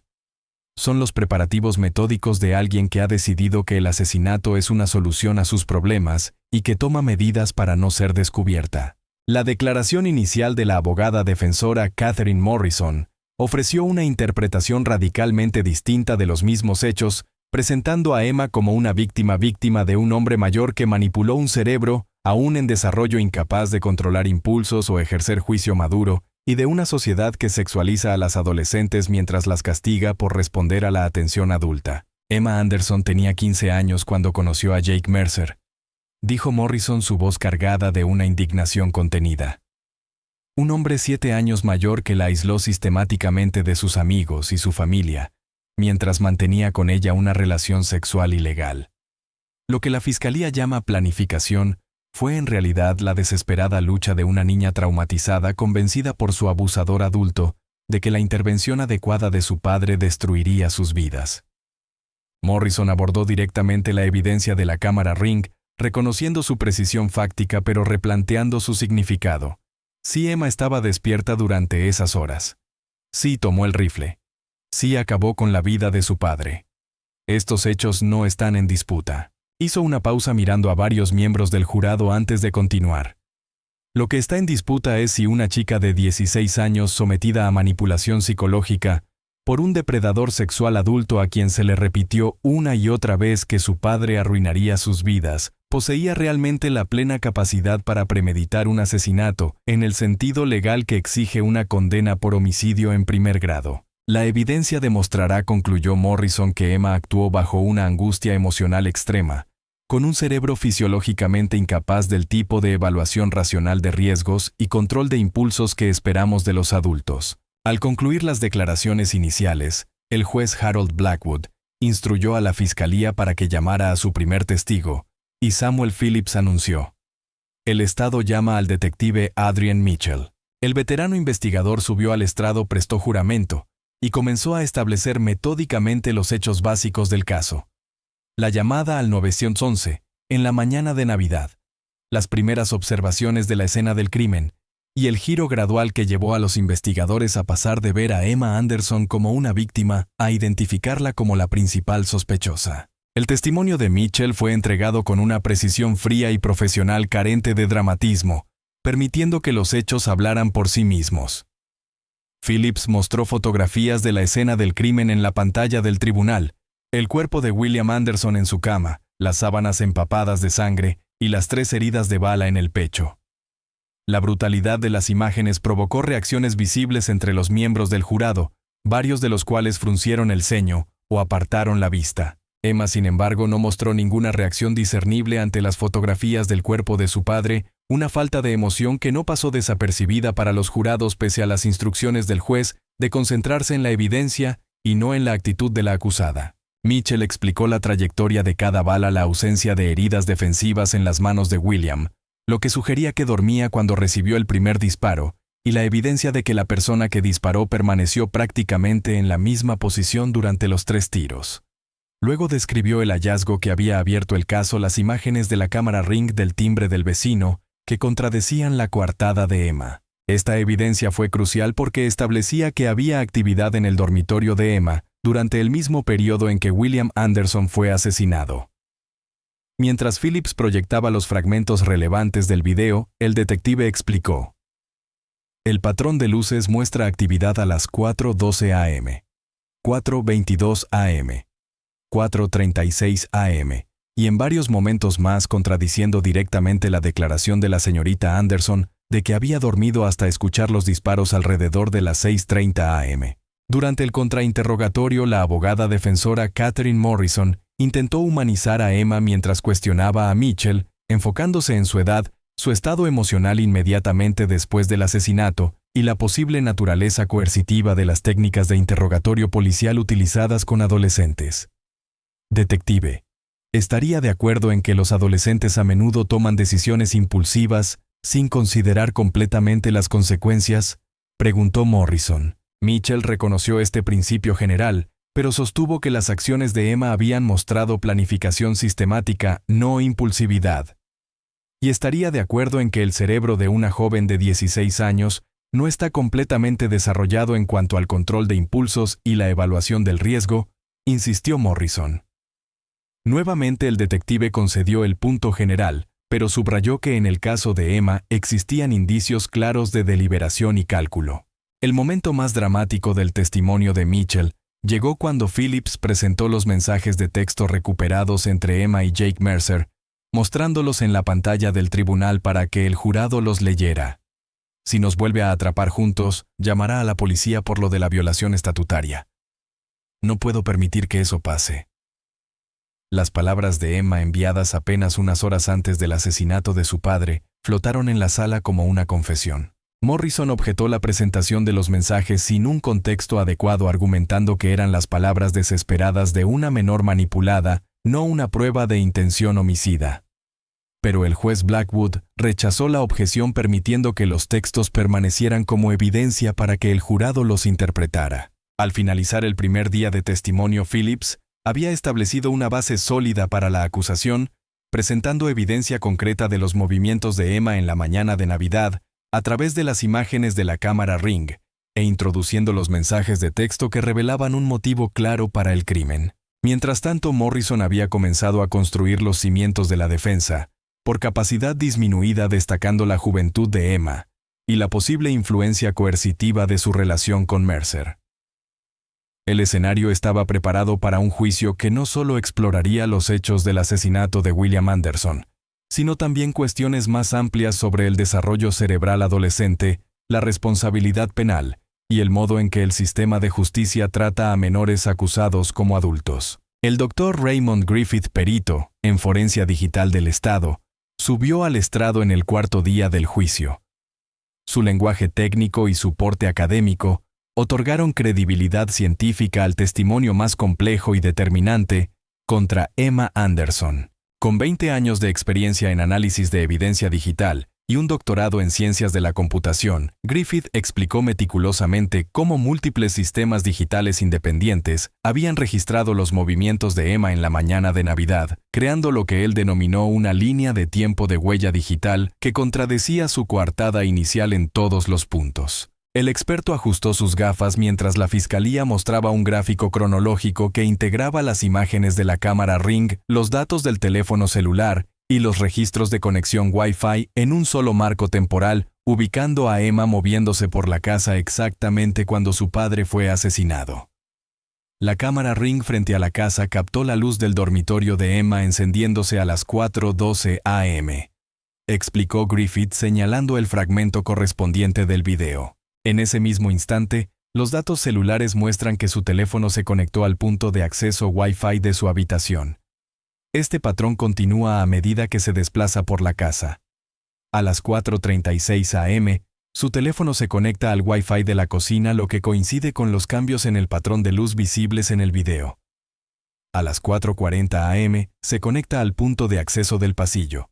Y a las 4:43 a.m., hora estimada del primer disparo según el médico forense, su teléfono está conectado al punto de acceso más cercano al dormitorio de su padre. El experto en forencia digital, el Dr. Raymond Griffith, continuó su testimonio presentando su análisis del historial de búsquedas en Internet de Emma, mostrando una lista cronológica de consultas que revelaba un inquietante patrón de premeditación. ¿Cómo hacer que un asesinato parezca un robo 10 de diciembre? Limpiar residuos de disparos de la piel 18 de diciembre. ¿Cuánto tiempo después de la muerte puede el forense determinar la hora 20 de diciembre? Y la más incriminatoria. Borrar mensajes de texto elimina la evidencia 24 de diciembre, solo unas horas antes del asesinato. El Dr. Griffith explicó el proceso técnico mediante el cual se habían recuperado estas búsquedas, a pesar de los intentos de Emma por eliminar su historial de navegación, señalando que la evidencia digital es sorprendentemente persistente incluso cuando los usuarios creen haberla borrado. Durante el contrainterrogatorio, la abogada defensora Catherine Morrison intentó cuestionar la interpretación de Griffith sobre la evidencia digital, sugiriendo explicaciones alternativas para las búsquedas y los movimientos del teléfono. No es posible que una adolescente busque información sobre crímenes por simple curiosidad, quizá por un programa de televisión o una tarea escolar, preguntó. Griffith reconoció esa posibilidad en términos generales, pero replicó que el patrón específico y el momento preciso de las búsquedas combinados con su relación directa con el crimen cometido hacían estadísticamente improbable la coincidencia. La siguiente testigo fue la doctora Sarah Lavine, psicóloga forense, que había observado el interrogatorio posterior al arresto de Emma. La fiscalía la colocó estratégicamente entre los expertos técnicos para mantener la atención del jurado.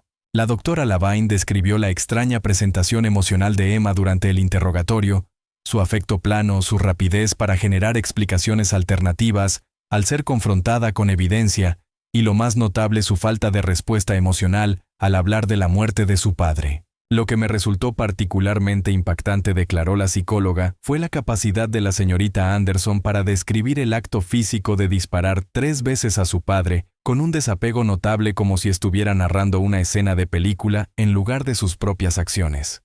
El tono profesional de Lavine apenas lograba ocultar su propia incomodidad ante lo que había presenciado. Explicó que si bien los cerebros adolescentes aún están en desarrollo, especialmente en las áreas relacionadas con el control de impulsos y la evaluación del riesgo, Emma no mostraba ninguno de los patrones típicos de la impulsividad juvenil. El nivel de planificación evidente en este caso, desde investigar cómo simular un robo, hasta practicar la firma de su padre para realizar transferencias financieras y crear y mantener una narrativa falsa detallada, muestra un comportamiento sostenido y dirigido a un objetivo durante semanas, no una acción impulsiva como la que suele caracterizar los delitos cometidos por adolescentes, explicó Lavine. Aunque la edad de la señorita Anderson es relevante para entender sus acciones, La evidencia sugiere un grado de planificación calculada, más consistente con patrones delictivos adultos que con la impulsividad típica de los adolescentes. Durante el contrainterrogatorio, Morrison intentó socavar la credibilidad de la psicóloga, destacando que su especialidad era la psicología criminal, no la neurociencia adolescente. También insinuó que Lavine podría haber estado sesgada a favor de la fiscalía debido a su colaboración con la policía durante la investigación. No es cierto, doctora, que usted fue incorporada a este caso por la fiscalía específicamente para construir un caso contra mi clienta, en lugar de realizar una evaluación objetiva. Preguntó Morrison con un tono que sugería que la respuesta era obvia. Lavine rechazó firmemente esa caracterización, citando su ética profesional y explicando que su papel había sido observar y documentar la presentación psicológica de Emma, no ayudar a la acusación a fortalecer su caso. Sin embargo, el testimonio que pareció afectar más visiblemente al jurado fue el de Catherine Walsh, la hermana de William Anderson, quien ofreció una mirada profundamente personal a la vida de la víctima y su relación con su hija. Con la voz temblorosa, Catherine describió a su hermano como un padre soltero devoto, que había reorganizado su vida tras la muerte de su esposa, para garantizar que el bienestar de Emma siguiera siendo su prioridad absoluta. Will amaba a Emma más que a nada en el mundo, testificó entre lágrimas. Después de que mi cuñada muriera, rechazó oportunidades laborales que habrían avanzado su carrera pero le habrían quitado tiempo con ella. Aprendió a cocinar, la ayudaba con las tareas, asistía a cada partido de vóley y a cada feria de ciencias. Todo lo que hacía era por Emma. Walsh relató también la conversación que tuvo con su hermano 3 días antes del asesinato, cuando él descubrió la relación de Emma con Jake Mercer. Will estaba destrozado, no enojado, recordó. Me mostró las fotos inapropiadas que había encontrado en el teléfono de Emma y me dijo: «Es solo una niña, Kat. Este hombre se está aprovechando de ella». Estaba preocupado por proteger a Emma, no por castigarla. Este testimonio contradijo directamente la versión de la defensa que presentaba a William Anderson como un padre controlador que interfería en la felicidad de su hija, mostrándolo en cambio como un padre genuinamente preocupado por su bienestar, intentando protegerla de una relación ilegal y potencialmente abusiva. Cuando se le preguntó sobre el comportamiento de Emma después del asesinato durante la semana que pasó en casa de su tía Catherine, antes de ser arrestada, su relato provocó una reacción visible de incomodidad en el jurado. Nunca lloró ni una sola vez, declaró Catherine. Hablaba sobre los arreglos del funeral como si estuviéramos organizando un evento escolar, preguntando por el catering y si debíamos imprimir programas. La noche antes de su arresto la encontré mirando páginas web de universidades, escuelas en el estado de Washington, lejos de Montana. Cuando le pregunté si estaba pensando en el futuro, me dijo: «Tengo que seguir adelante». Papá querría eso. Había algo profundamente inquietante en lo normal que parecía. El testimonio de Jake Mercer, que la fiscalía había reservado estratégicamente para la parte final de su caso, proporcionó una corroboración crucial del motivo establecido a través de los mensajes de texto recuperados. Aunque Mercer no había sido acusado como cómplice por falta de evidencia de participación directa en el asesinato, aceptó testificar a cambio de inmunidad respecto a los cargos por su relación sexual con Emma cuando ella era menor de 16 años. Mercer se mostró nervioso y vacilante en el estrado, respondiendo con frases cortas y evitando mirar tanto al fiscal como a Emma. Emma me envió un mensaje diciendo que su padre se había enterado de lo nuestro, declaró. Estaba fuera de sí, decía que iba a llamar a la policía y que yo podía ir a prisión. Le dije que debíamos calmarnos, tal vez separarnos un tiempo hasta que cumpliera 18, pero ella insistía en que no podía perderme, que encontraría la manera. Cuando se le preguntó directamente si sabía del plan de Emma para matar a su padre Mercer, lo negó rotundamente, asegurando que su presencia cerca de la casa de los Anderson en las primeras horas de la mañana de Navidad había sido una coincidencia. La reacción visible del jurado, sin embargo, mostraba escepticismo ante esa explicación, aunque no había pruebas suficientes para acusarlo formalmente como cómplice. La defensa basó su estrategia en el testimonio de la doctora Miranda Chen, una reconocida experta nacional en neurociencia adolescente, quien explicó en detalle cómo el cerebro de los adolescentes difiere estructural y funcionalmente del de los adultos, especialmente en las áreas relacionadas con el control de impulsos, la regulación emocional y la toma de decisiones bajo estrés. Usando coloridas imágenes de escaneos cerebrales proyectadas en la pantalla del tribunal, la doctora Chen explicó que el corteza prefrontal, la región responsable de la toma de decisiones racionales y la comprensión de las consecuencias a largo plazo, no se desarrolla completamente hasta mediados de los 20 años, mientras que el sistema límbico encargado de procesar emociones y recompensas ya está plenamente activo en la adolescencia. Esta falta de sincronía crea una tormenta perfecta en el cerebro adolescente, testificó la doctora Chen, donde las emociones intensas y el deseo de recompensa pueden dominar los sistemas aún inmaduros de control racional y toma de decisiones, especialmente en situaciones cargadas emocionalmente o con amenazas percibidas a relaciones importantes. La neurocientífica explicó que desde una perspectiva del desarrollo cerebral, la edad de Emma la colocaba en un punto particularmente vulnerable. Su capacidad de razonamiento adulto existía, pero podía verse fácilmente sobrepasada por factores emocionales, sobre todo dentro del contexto de una relación sexual con un hombre mayor que ejercía una fuerte influencia psicológica sobre ella. Durante el contrainterrogatorio, el fiscal Phillips desafió la aplicación de los principios generales de la neurociencia al caso específico de Emma. Doctora Chen estaría de acuerdo en que pese a estos patrones generales del desarrollo cerebral, muchos adolescentes de 16 años comprenden que matar a otra persona está mal, preguntó. Chen admitió que sí, pero subrayó la diferencia entre entender algo de manera abstracta y poseer la capacidad neurológica para aplicar ese entendimiento en una situación emocionalmente intensa. Phillips entonces proyectó el historial de búsquedas en Internet de Emma preguntando: estas búsquedas sistemáticas realizadas durante semanas cuidadosamente diseñadas para planear un asesinato y evitar ser descubierta, ¿le parecen un acto impulsivo o una planificación calculada? Chen reconoció que las búsquedas indicaban planificación, no impulso, pero mantuvo que esa planificación podía ocurrir bajo el influjo de una angustia emocional profunda y la presión manipuladora de un adulto. El testimonio más técnico y científico llegó con la doctora Ella Fujioto, la médica forense, que realizó la autopsia de William Anderson. Con respeto por la sensibilidad del tribunal, evitó mostrar fotografías del procedimiento, utilizando en su lugar diagramas anatómicos detallados para explicar la trayectoria de cada bala en el cuerpo de William y el momento estimado de su muerte basado en la coagulación sanguínea y la temperatura corporal. La primera bala, explicó la doctora Ella Fujioto, entró por la parte superior derecha del pecho, perforando el pulmón, pero sin causar una muerte inmediata. La víctima habría despertado en ese momento, probablemente en un dolor insoportable y jadeando por aire. La segunda bala impactó en el hombro izquierdo, aparentemente mientras la víctima se incorporaba según la trayectoria descendente del proyectil. La tercera y última bala penetró directamente en el corazón, provocando la cesación instantánea de la función cardíaca y la muerte en cuestión de segundos. Esta descripción clínica de los últimos momentos de William Anderson tuvo un efecto visible en el jurado. Varios miembros fruncieron el ceño. Otros bajaron la mirada hacia sus manos. La doctora Fujioto continuó explicando que la precisión de los disparos, especialmente el último al corazón, sugería a alguien familiarizado con las armas de fuego y la anatomía humana. El tercer disparo fue ejecutado con una precisión asombrosa para una persona en una situación de alto estrés, señaló. Golpeó exactamente donde causaría el daño más fatal e inmediato. Cuando la fiscalía le preguntó si ese nivel de exactitud era compatible con un acto impulsivo o de pánico, la médica respondió con calma profesional. En mi experiencia, una precisión así indica concentración e intencionalidad, algo que rara vez se observa en episodios de violencia impulsiva.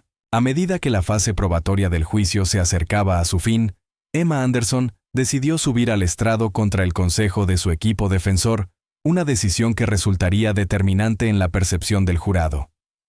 Vestida con un sencillo vestido azul y el cabello recogido, Emma parecía más joven y vulnerable que al inicio del proceso, aunque los observadores notaron que su compostura seguía siendo inusualmente serena para una adolescente que enfrentaba cadena perpetua. Su testimonio comenzó con una voz suave relatando su infancia, la muerte de su madre por cáncer, y la relación cercana que mantuvo con su padre en los años posteriores. Amaba a mi papá, declaró Emma con voz firme pese a la tensión en la sala. Después de que mamá murió, él fue mi mejor amigo. Me enseñó a pescar, me ayudaba con los proyectos de ciencias, asistía a todos mis partidos de voleibol. Cuando su abogada le preguntó sobre los cambios en su relación con William, Emma relató cómo había conocido a Jake Mercer en la tienda de electrónica donde él trabajaba, cómo su relación se volvió romántica, y cómo su padre descubrió los mensajes y fotografías inapropiadas entre ambos. Papá estaba furioso, dijo mientras las primeras lágrimas del juicio aparecían finalmente en sus ojos. Dijo que Jake era un depredador que me estaba usando, que iba a llamar a la policía y hacerlo arrestar. Intenté explicarle que nos amábamos, pero papá no quiso escuchar. Sin embargo, su relato del asesinato fue pronunciado con una frialdad escalofriante, en marcado contraste con la emoción previa. No podía dormir esa noche, testificó. No dejaba de pensar en Jake y en que iría a prisión, en que nunca lo volvería a ver. Recordé la combinación de la caja fuerte de papá, era mi cumpleaños. Me quedé mucho tiempo en la puerta observándolo dormir. No recuerdo haber apretado el gatillo la primera vez, pero recuerdo el sonido y a papá incorporándose con sangre en el pecho. Después de eso, solo quería que todo terminara rápido para que no sufriera. Su narración clínica del parricidio, carente de la angustia emocional que cabría esperar de una adolescente relatando un trauma semejante, perturbó al jurado más de lo que lo conmovió. Las expresiones de los miembros del jurado reflejaban creciente escepticismo a medida que su testimonio avanzaba. Durante el contrainterrogatorio, el fiscal Phillips la llevó punto por punto a revisar sus búsquedas en Internet sobre cómo escenificar un robo y limpiar residuos de pólvora, su intento de transferir dinero de las cuentas de su padre, y la falsa narrativa del intruso que había sostenido hasta ser confrontada con la evidencia de la cámara Ring. Emma mantuvo una actitud analítica y serena, explicando cada acción como una reacción al miedo de perder a Jake y su creencia de que papá no entendería nuestro amor. Cuando Phillips le preguntó directamente, ¿siente remordimiento por haber matado a su padre?, Emma respondió sin titubear. Lamento que haya llegado a eso.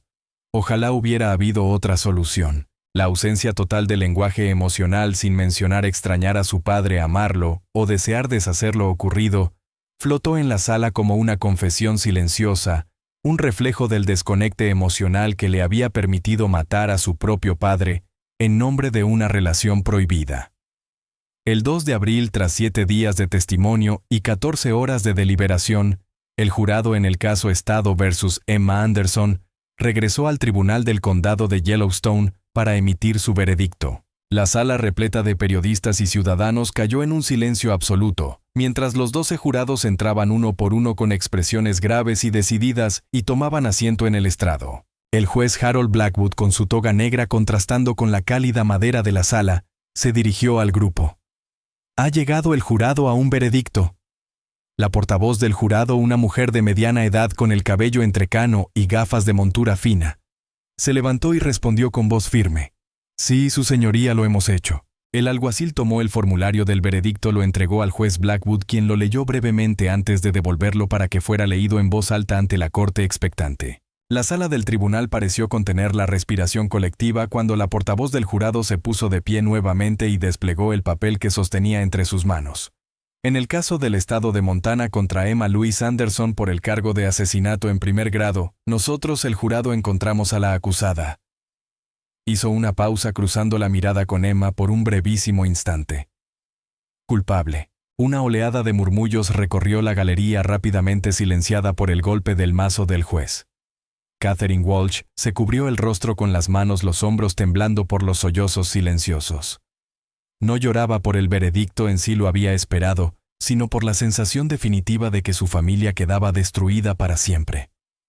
Emma Anderson, quien había mantenido una compostura notable durante todo el juicio, mostró por primera vez una reacción emocional significativa. Su rostro palideció visiblemente, sus ojos se abrieron con asombro, mientras la realidad de su situación parecía atravesar finalmente la capa de desapego que había mostrado durante meses. La abogada defensora Catherine Morrison colocó una mano de apoyo sobre el hombro de su clienta, mientras el juez Blackwood preguntaba: ¿Es este un veredicto unánime del jurado 1-1? Los jurados respondieron afirmativamente al ser llamados por nombre. Muchos miraron directamente a Emma al confirmar su decisión, algunos con tristeza, otros con la firme convicción de quienes creen haber hecho justicia. El juez Blackwood fijó la audiencia de sentencia para 2 semanas después, concediendo tiempo para preparar los informes previos a la condena y las declaraciones de impacto de las víctimas. Cuando Emma fue escoltada fuera de la sala por los alguaciles, miró hacia la sección casi vacía destinada a la defensa. Ningún familiar quedaba para apoyarla. Su tía se había alineado con la fiscalía después de convencerse de la culpabilidad de su sobrina. La única persona que cruzó su mirada con Emma fue Jake Mercer, quien había asistido de manera intermitente al juicio, a pesar de su propio riesgo legal y el ostracismo social que enfrentaba en Billings. Ese breve intercambio de miradas entre ambos sería analizado hasta el cansancio por los comentaristas. En los días siguientes, algunos veían remordimiento en el rostro de Emma. Otros destacaban la ausencia total de conexión emocional entre los dos, pese a la relación que supuestamente había motivado el crimen. La audiencia de sentencia del 16 de abril atrajo la atención de los medios nacionales. Los analistas legales debatían si el juez Blackwood impondría la pena máxima posible para una acusada menor de edad o si mostraría indulgencia considerando la juventud de Emma a pesar de la brutalidad del crimen. En las escalinatas del tribunal se congregaron manifestantes con pancartas contradictorias, unos exigían justicia para William y la pena máxima. Otros sostenían que los niños no pertenecen a las prisiones de adultos y pedían rehabilitación en lugar de castigo.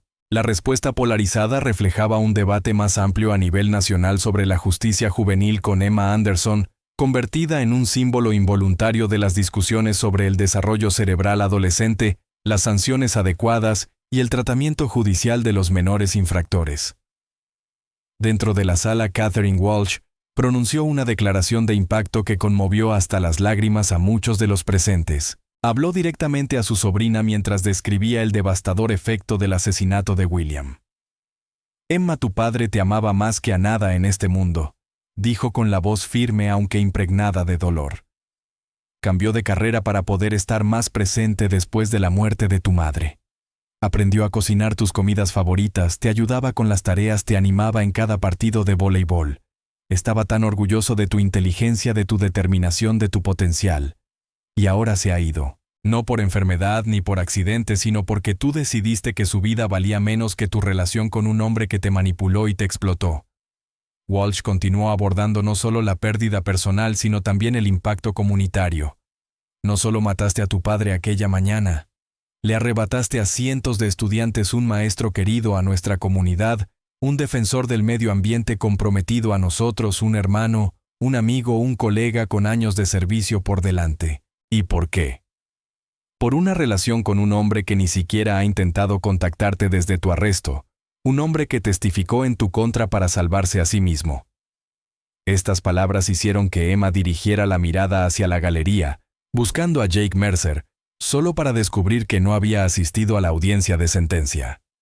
Su ausencia, quizás por primera vez, le hizo comprender que la relación por la cual había matado ya no existía. El fiscal Samuel Phillips centró su recomendación de sentencia en el carácter premeditado del crimen y en la aparente falta de remordimiento genuino de Emma Anderson. «Su señoría», comenzó el fiscal Samuel Phillips con voz firme, y medida la evidencia presentada en el juicio, no demostró un arrebato de pasión ni un acto impulsivo, sino semanas de planificación meticulosa que culminaron en un asesinato de estilo ejecución cometido mientras la víctima dormía. Expuso que la acusada había investigado métodos para simular una escena de robo, intentado asegurar fondos para su huida y mantenido una elaborada narrativa falsa hasta que fue confrontada con pruebas irrefutables. Quizás lo más perturbador, añadió, es su continua incapacidad para expresar un verdadero remordimiento por haber quitado la vida a su padre. Sus palabras se centran en lamentar las consecuencias para sí misma, no en el dolor por la vida que arrebató. La abogada defensora Catherine Morrison presentó una apasionada súplica por clemencia, basándose en la edad de Emma, recordando que decisiones recientes de la Corte Suprema habían reconocido la culpabilidad atenuada de los delincuentes juveniles debido al desarrollo incompleto de sus cerebros. Su señoría, argumentó Morrison, la ley ha comenzado a reflejar lo que la ciencia ya ha demostrado. Los adolescentes son fundamentalmente diferentes de los adultos en formas que afectan directamente su responsabilidad penal. El cerebro de Emma, como el de todos los jóvenes, aún está desarrollando la capacidad de controlar impulsos, evaluar riesgos y resistir influencias externas. La influencia de un novio mayor y depredador combinada con su edad y el trauma de haber perdido a su madre en los años formativos crearon circunstancias que deben considerarse al dictar sentencia. Cuando se le ofreció la oportunidad de hablar antes de conocer su destino, Emma se levantó lentamente con las manos temblorosas mientras se enfrentaba al juez Harold Blackwood. «Sé que lo que hice estuvo mal», comenzó con una voz casi inaudible. «No puedo deshacerlo por más que lo desee. He tenido mucho tiempo para pensar en la cárcel, y ahora entiendo que Jake me manipuló, que papá solo intentaba protegerme». Hizo una pausa luchando con las palabras por primera vez durante todo el proceso. «Extraño a mi papá. Extraño a la persona que era antes de que todo esto pasara. Lamento lo que hice y sé que lamentarlo no basta. Pero es lo único que tengo para ofrecer». Aunque sus palabras podrían haber sonado sinceras en boca de otro acusado, muchos observadores percibieron algo ensayado en su tono, una corrección formal sin el peso emocional de una verdadera confesión. Las frases eran las adecuadas, pero su voz carecía de vida, como si recitara una versión aprendida del arrepentimiento. El juez Blackwood la observó con atención durante toda su declaración, su expresión impenetrable sin revelar juicio alguno sobre su sinceridad. Cuando Emma regresó a su asiento, la sala quedó en silencio absoluto. El juez tomó un respiro profundo antes de pronunciar la sentencia, consciente del peso que llevaba su decisión. Este tribunal es consciente de los desafíos únicos que implica sentenciar a una acusada menor de edad por un delito tan grave, comenzó. Reconozco la jurisprudencia reciente sobre delincuentes juveniles y la evidencia científica acerca del desarrollo cerebral adolescente. Durante un instante la defensa pareció respirar con esperanza. Pero el tono del juez cambió cuando continuó. Sin embargo, el tribunal también debe considerar las circunstancias específicas de este caso. La premeditación extensa, la violación del vínculo más sagrado entre padre e hija, y la incapacidad de la acusada para apreciar plenamente la gravedad moral de sus actos, incluso después de meses de reflexión. Dirigiéndose directamente a Emma, el juez Blackwood habló con solemnidad. «Señorita Anderson, usted le quitó la vida a la persona que más la amaba en este mundo, quien dedicó su existencia a su bienestar tras la muerte de su madre. Lo hizo no en un momento de furia ni bajo coerción extrema, sino tras semanas de planificación movida por el deseo de mantener una relación inapropiada y posiblemente abusiva. Aunque su edad es un factor atenuante que este tribunal ha considerado cuidadosamente la naturaleza calculada del crimen, la vulnerabilidad de la víctima mientras dormía y sus intentos sostenidos de evadir la responsabilidad demuestran un nivel de culpabilidad moral que no puede atribuirse únicamente a la impulsividad juvenil. La sala del tribunal contuvo el aliento cuando el juez levantó la vista para dictar su veredicto final. Por lo tanto, es sentencia de este tribunal que usted, Emma Louise Anderson, habiendo sido declarada culpable de asesinato en primer grado, sea condenada a cumplir cadena perpetua en la prisión estatal de Montana por el resto de su vida natural, sin posibilidad de libertad condicional. El sonido del mazo resonó como un eco final. Emma no lloró. Solo bajó la cabeza mientras el murmullo del público volvía a llenar lentamente la sala, marcando el cierre trágico de una historia que había comenzado con un disparo en la noche de Navidad. La sentencia cayó como un golpe físico. Emma se tambaleó levemente en su asiento mientras el juez continuaba con voz grave. Usted ha arrebatado una vida que no puede ser restaurada y ha roto una confianza que no puede repararse. La magnitud de este crimen cometido contra su propio padre mientras dormía en la mañana de Navidad merece la pena máxima que la ley permite. Entonces el juez Blackwood pronunció las palabras que más tarde aparecerían en los titulares de todo el país. Señorita Anderson, dada su edad y la naturaleza de esta sentencia, me siento obligado a dejar absolutamente claro su significado. Este tribunal la condena a morir en prisión. Usted nunca volverá a conocer la libertad.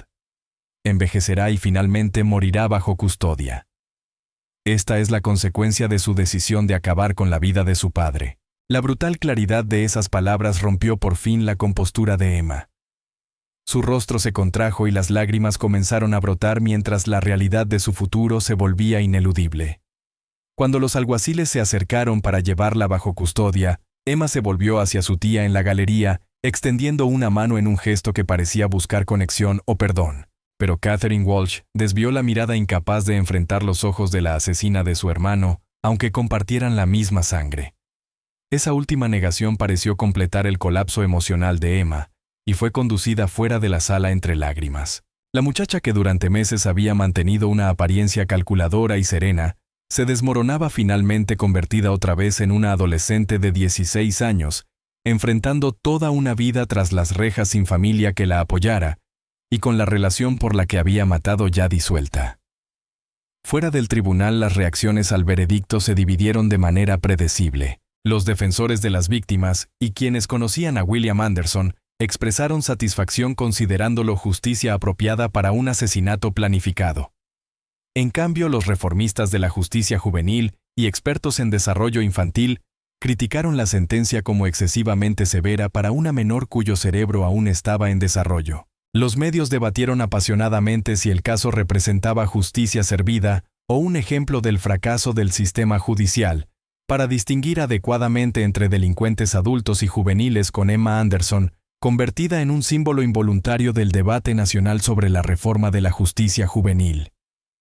6 meses después de la sentencia, la prisión de mujeres de Montana en Billings se había convertido en la residencia permanente de Emma. La joven fue asignada a una unidad especial para reclusas de alto perfil bajo estrictas medidas de seguridad. Los funcionarios penitenciarios informaron que Emma había tenido dificultades para adaptarse a la rigidez del régimen y a la pérdida total de autonomía. Su antigua compostura dio paso a periodos de inestabilidad emocional, alternando entre silencios prolongados y arrebatos repentinos. La psicóloga del penal observó en su informe que Emma mostraba signos de una reacción traumática diferida, como si la realidad emocional de sus actos y sus consecuencias hubiera permanecido reprimida durante el juicio, y solo ahora emergiera con una fuerza devastadora. Le recetaron medicación para la depresión y la ansiedad, condiciones que la especialista consideró previsibles en una adolescente condenada a cadena perpetua por matar a su padre. En octubre de 2025, Emma presentó su primera apelación, centrada en la constitucionalidad de imponer una pena de cadena perpetua sin posibilidad de libertad condicional a un menor de edad. Su abogado de apelación, Marcus Jenkins, del Montana Innocence Project, argumentó que la sentencia constituía un castigo cruel e inusual, dada su edad al momento del delito y el conocimiento contemporáneo sobre el desarrollo cerebral adolescente. Sin embargo, el Tribunal Supremo de Montana confirmó la condena por una votación de 4-3, concluyendo que la naturaleza calculada del crimen y la amplia evidencia de premeditación situaban el caso dentro de la estrecha categoría de delitos juveniles que aún pueden recibir cadena perpetua sin libertad condicional, según la jurisprudencia federal. Jake Mercer, cuya relación con Emma había sido el detonante del asesinato de William Anderson, abandonó Billings inmediatamente después del juicio. Su reputación quedó destruida, y sus perspectivas en Montana eran inexistentes pese a no haber sido acusado formalmente en relación con el homicidio. Se estableció en Seattle bajo un nombre ligeramente modificado, pero la huella digital de su participación en el caso lo perseguía. Perdía empleos y oportunidades de vivienda cada vez que alguien investigaba su pasado. Mientras Emma cumplía su condena entre muros, Mercer enfrentaba otro tipo de castigo, el ostracismo social y el peso ineludible de saber que su relación con una menor había puesto en marcha los hechos que culminaron con la muerte de William Anderson. Conocidos suyos afirmaban que cargaba con esa culpa como una sombra visible. Por su parte, Catherine Walsh, la hermana de William y tía de Emma, vendió la casa familiar de los Anderson 6 meses después de la sentencia. No podía pasar frente a la propiedad sin sentirse abrumada por los recuerdos del hermano al que amaba y de la sobrina que había destruido a su familia. La casa familiar se vendió muy por debajo del valor de mercado, a pesar de la fortaleza del mercado inmobiliario en Billings. El estigma del asesinato ocurrido en Navidad hizo que muchos compradores potenciales se sintieran incómodos sin importar las cualidades atractivas de la propiedad. Con el dinero de la venta, Catherine Walsh decidió honrar la memoria de su hermano creando una beca con su nombre en Billings West High School, destinada a financiar cada año los estudios universitarios de un estudiante destacado en ciencias. De esa forma, el legado de William Anderson como educador continuaría vivo a pesar de su trágica muerte. La primera beneficiaria de la beca fue Mia Hernández, una estudiante de último año que había cursado Química Avanzada AP Chemistry con el señor Anderson en su último semestre de enseñanza. Durante la ceremonia de entrega, Mia habló conmovida sobre la influencia de su maestro en su vida académica. El señor Anderson fue el primer profesor que me dijo que podía ser científica. Me enseñó que la química no era solo memorizar fórmulas, sino entender cómo funciona el mundo en su nivel más fundamental. Se quedaba conmigo horas después de clase para ayudarme a prepararme para el examen AP. Cuando saqué un 5, él se emocionó tanto como si hubiera sido su propio logro. Voy a estudiar química en la Universidad Estatal de Montana gracias a él, y espero convertirme en el tipo de profesor que él fue, alguien que cambia vidas. Mientras tanto, el caso de Emma Anderson se convirtió en un punto de referencia en los debates nacionales sobre la reforma de la justicia juvenil, citado por juristas y expertos en desarrollo infantil, para discutir la conveniencia de juzgar a menores como adultos y de imponerles sentencias equivalentes. En enero de 2026 se estrenó en el Festival de Cine de Sundance el documental Christmas Morning: The Emma Anderson Case, una exploración matizada que ni justificaba las acciones de Emma, ni ignoraba las preguntas éticas que suscitaba sentenciar a morir en prisión a una joven de 16 años. La película incluía entrevistas con jurados expertos legales y con la propia Catherine Walsh, aunque Emma declinó participar siguiendo el consejo de sus abogados de no emitir declaraciones públicas durante el proceso de apelación. El timbre con cámara Ring, pieza clave de evidencia que había resuelto el caso, se convirtió en el centro de un debate sobre ética y privacidad tecnológica. Activistas señalaron el caso Anderson como un ejemplo de cómo la vigilancia cotidiana estaba transformando al ciudadano común en testigo involuntario de los actos más íntimos. Trevor Phillips, el vecino cuya cámara había captado las imágenes incriminatorias, confesó sentimientos encontrados. Me alegra que se descubriera la verdad, pero es extraño pensar que una cámara que instalé para atrapar ladrones de paquetes terminó enviando a una adolescente a prisión de por vida. Nunca pensé que estos dispositivos nos convertirían en testigos de cosas que jamás quisimos ver. En Billings West High School, donde William Anderson había enseñado durante 15 años, se construyó un jardín científico conmemorativo en su honor con plantas nativas de Montana y carteles explicativos sobre los ecosistemas locales. El espacio se convirtió tanto en un aula al aire libre para los profesores de ciencias, como en un lugar de reflexión para estudiantes y colegas que habían admirado al profesor. En el centro, una sencilla lápida de piedra llevaba la inscripción William James Anderson, 1982-2024. Nos enseñó a ver la maravilla del mundo que nos rodea. No mencionaba las circunstancias trágicas de su muerte, sino el impacto positivo de su vida y su vocación como maestro. En 2027, Emma presentó su segunda apelación alegando asistencia legal ineficaz. Su nuevo equipo sostuvo que su abogada anterior no había presentado testimonio experto suficiente sobre el desarrollo cerebral adolescente, ni sobre la influencia coercitiva de su relación con un hombre mayor. La apelación fue rechazada nuevamente, aunque por un margen más estrecho. Dos jueces disintieron enérgicamente, cuestionando si los estándares contemporáneos de decencia permitían sentenciar a un menor a cadena perpetua sin libertad condicional, sin importar la gravedad del crimen. Analistas legales señalaron que esas divisiones judiciales indicaban que Emma podría tener alguna posibilidad en apelaciones federales, aunque el proceso sería largo y sin garantías. 3 años después del asesinato, Emma concedió su primera entrevista a una estudiante de posgrado que investigaba a jóvenes delincuentes cumpliendo condenas de adultos. El artículo académico resultante describía a una joven que había envejecido más allá de sus años durante la reclusión, desarrollando interés por la psicología y aprovechando todas las oportunidades educativas disponibles en prisión. La investigadora observó que Emma hablaba de su crimen con un aparente remordimiento genuino, explicando cómo su comprensión de los hechos había cambiado con el tiempo y la madurez. No podía verlo entonces, pero Jake nunca me amó, dijo Emma. Amaba el poder que tenía sobre mí, y yo estaba tan desesperada por mantener esa relación que destruí a la única persona que me amaba de verdad sin condiciones. El impacto de William Anderson siguió sintiéndose mucho después de su muerte. Varios de sus antiguos alumnos cambiaron de rumbo académico inspirados por él. Jordan Martínez, quien planeaba asistir a un colegio comunitario, fue aceptado en el MIT, gracias a una carta de recomendación que Anderson había escrito semanas antes de morir, elogiando su pasión y talento científico. En su ceremonia de graduación, Jordan llevó un pequeño pin con motivo químico que había pertenecido al profesor regalo de Catherine Walsh. «El señor Anderson creyó en mí cuando ni yo creía en mí mismo», dijo Jordan a la prensa local. «Todo lo que logre en mi carrera será en parte gracias a él». La doctrina legal establecida en el caso Emma Anderson, que los menores aún podían recibir cadena perpetua sin libertad condicional, por asesinatos especialmente premeditados, pese a los cambios en los estándares de sentencia juvenil, influenció casos posteriores en Montana y estados vecinos, dejando una huella duradera en la jurisprudencia estadounidense.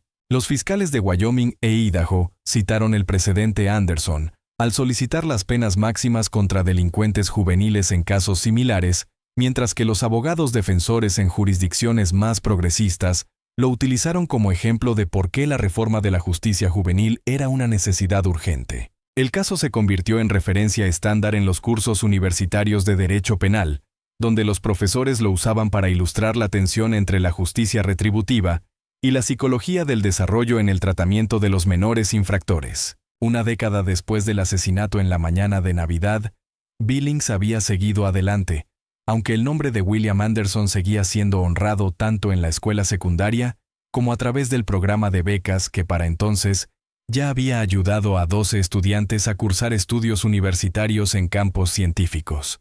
Emma, ahora de 26 años, había completado una licenciatura mediante un programa educativo en prisión y estaba cursando una maestría en psicología. Su consejera penitenciaria informó que se había convertido en mentora de reclusas más jóvenes y había desarrollado una comprensión profunda de su crimen, una reflexión madura que había estado ausente durante su juicio. Catherine Walsh, por su parte, se retiró de la docencia y se mudó a Oregón para estar cerca de sus hijos, encontrando finalmente la paz con su decisión de romper todo contacto con Emma, aunque continuó honrando la memoria de su hermano con donaciones anuales al fondo de becas. El caso Anderson acabó incluido en manuales de criminología como estudio de casos sobre justicia juvenil, violencia familiar y la intersección entre evidencia digital e investigación criminal.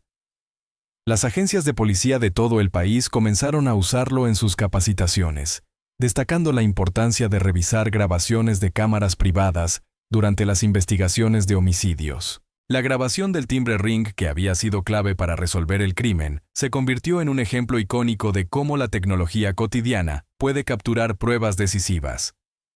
Durante la década posterior, el uso creciente de cámaras de timbre y sistemas de vigilancia privada creó lo que un académico llamó una sociedad de testigos ambientales, donde las nociones tradicionales de privacidad se estaban redefiniendo por una tecnología que registraba constantemente los espacios públicos. En el análisis final, el legado de State Bus Emma Anderson trascendió la tragedia particular de una familia en Billings, Montana. Se convirtió en parte de la conversación nacional sobre justicia juvenil, privacidad digital y violencia familiar, abriendo un debate sobre cómo equilibrar la rendición de cuentas por crímenes atroces con la comprensión emergente del desarrollo adolescente. Son preguntas que siguen sin respuesta, mientras Emma Anderson continúa cumpliendo su condena. La adolescente de 16 años, que mató a su padre, se ha convertido en una mujer joven que, tal como el juez Blackwood predijo con frialdad, envejecerá y morirá en prisión, a menos que futuras reformas de la ley de sentencias juveniles le brinden algún día un camino hacia la redención que el sistema actual le ha cerrado para siempre.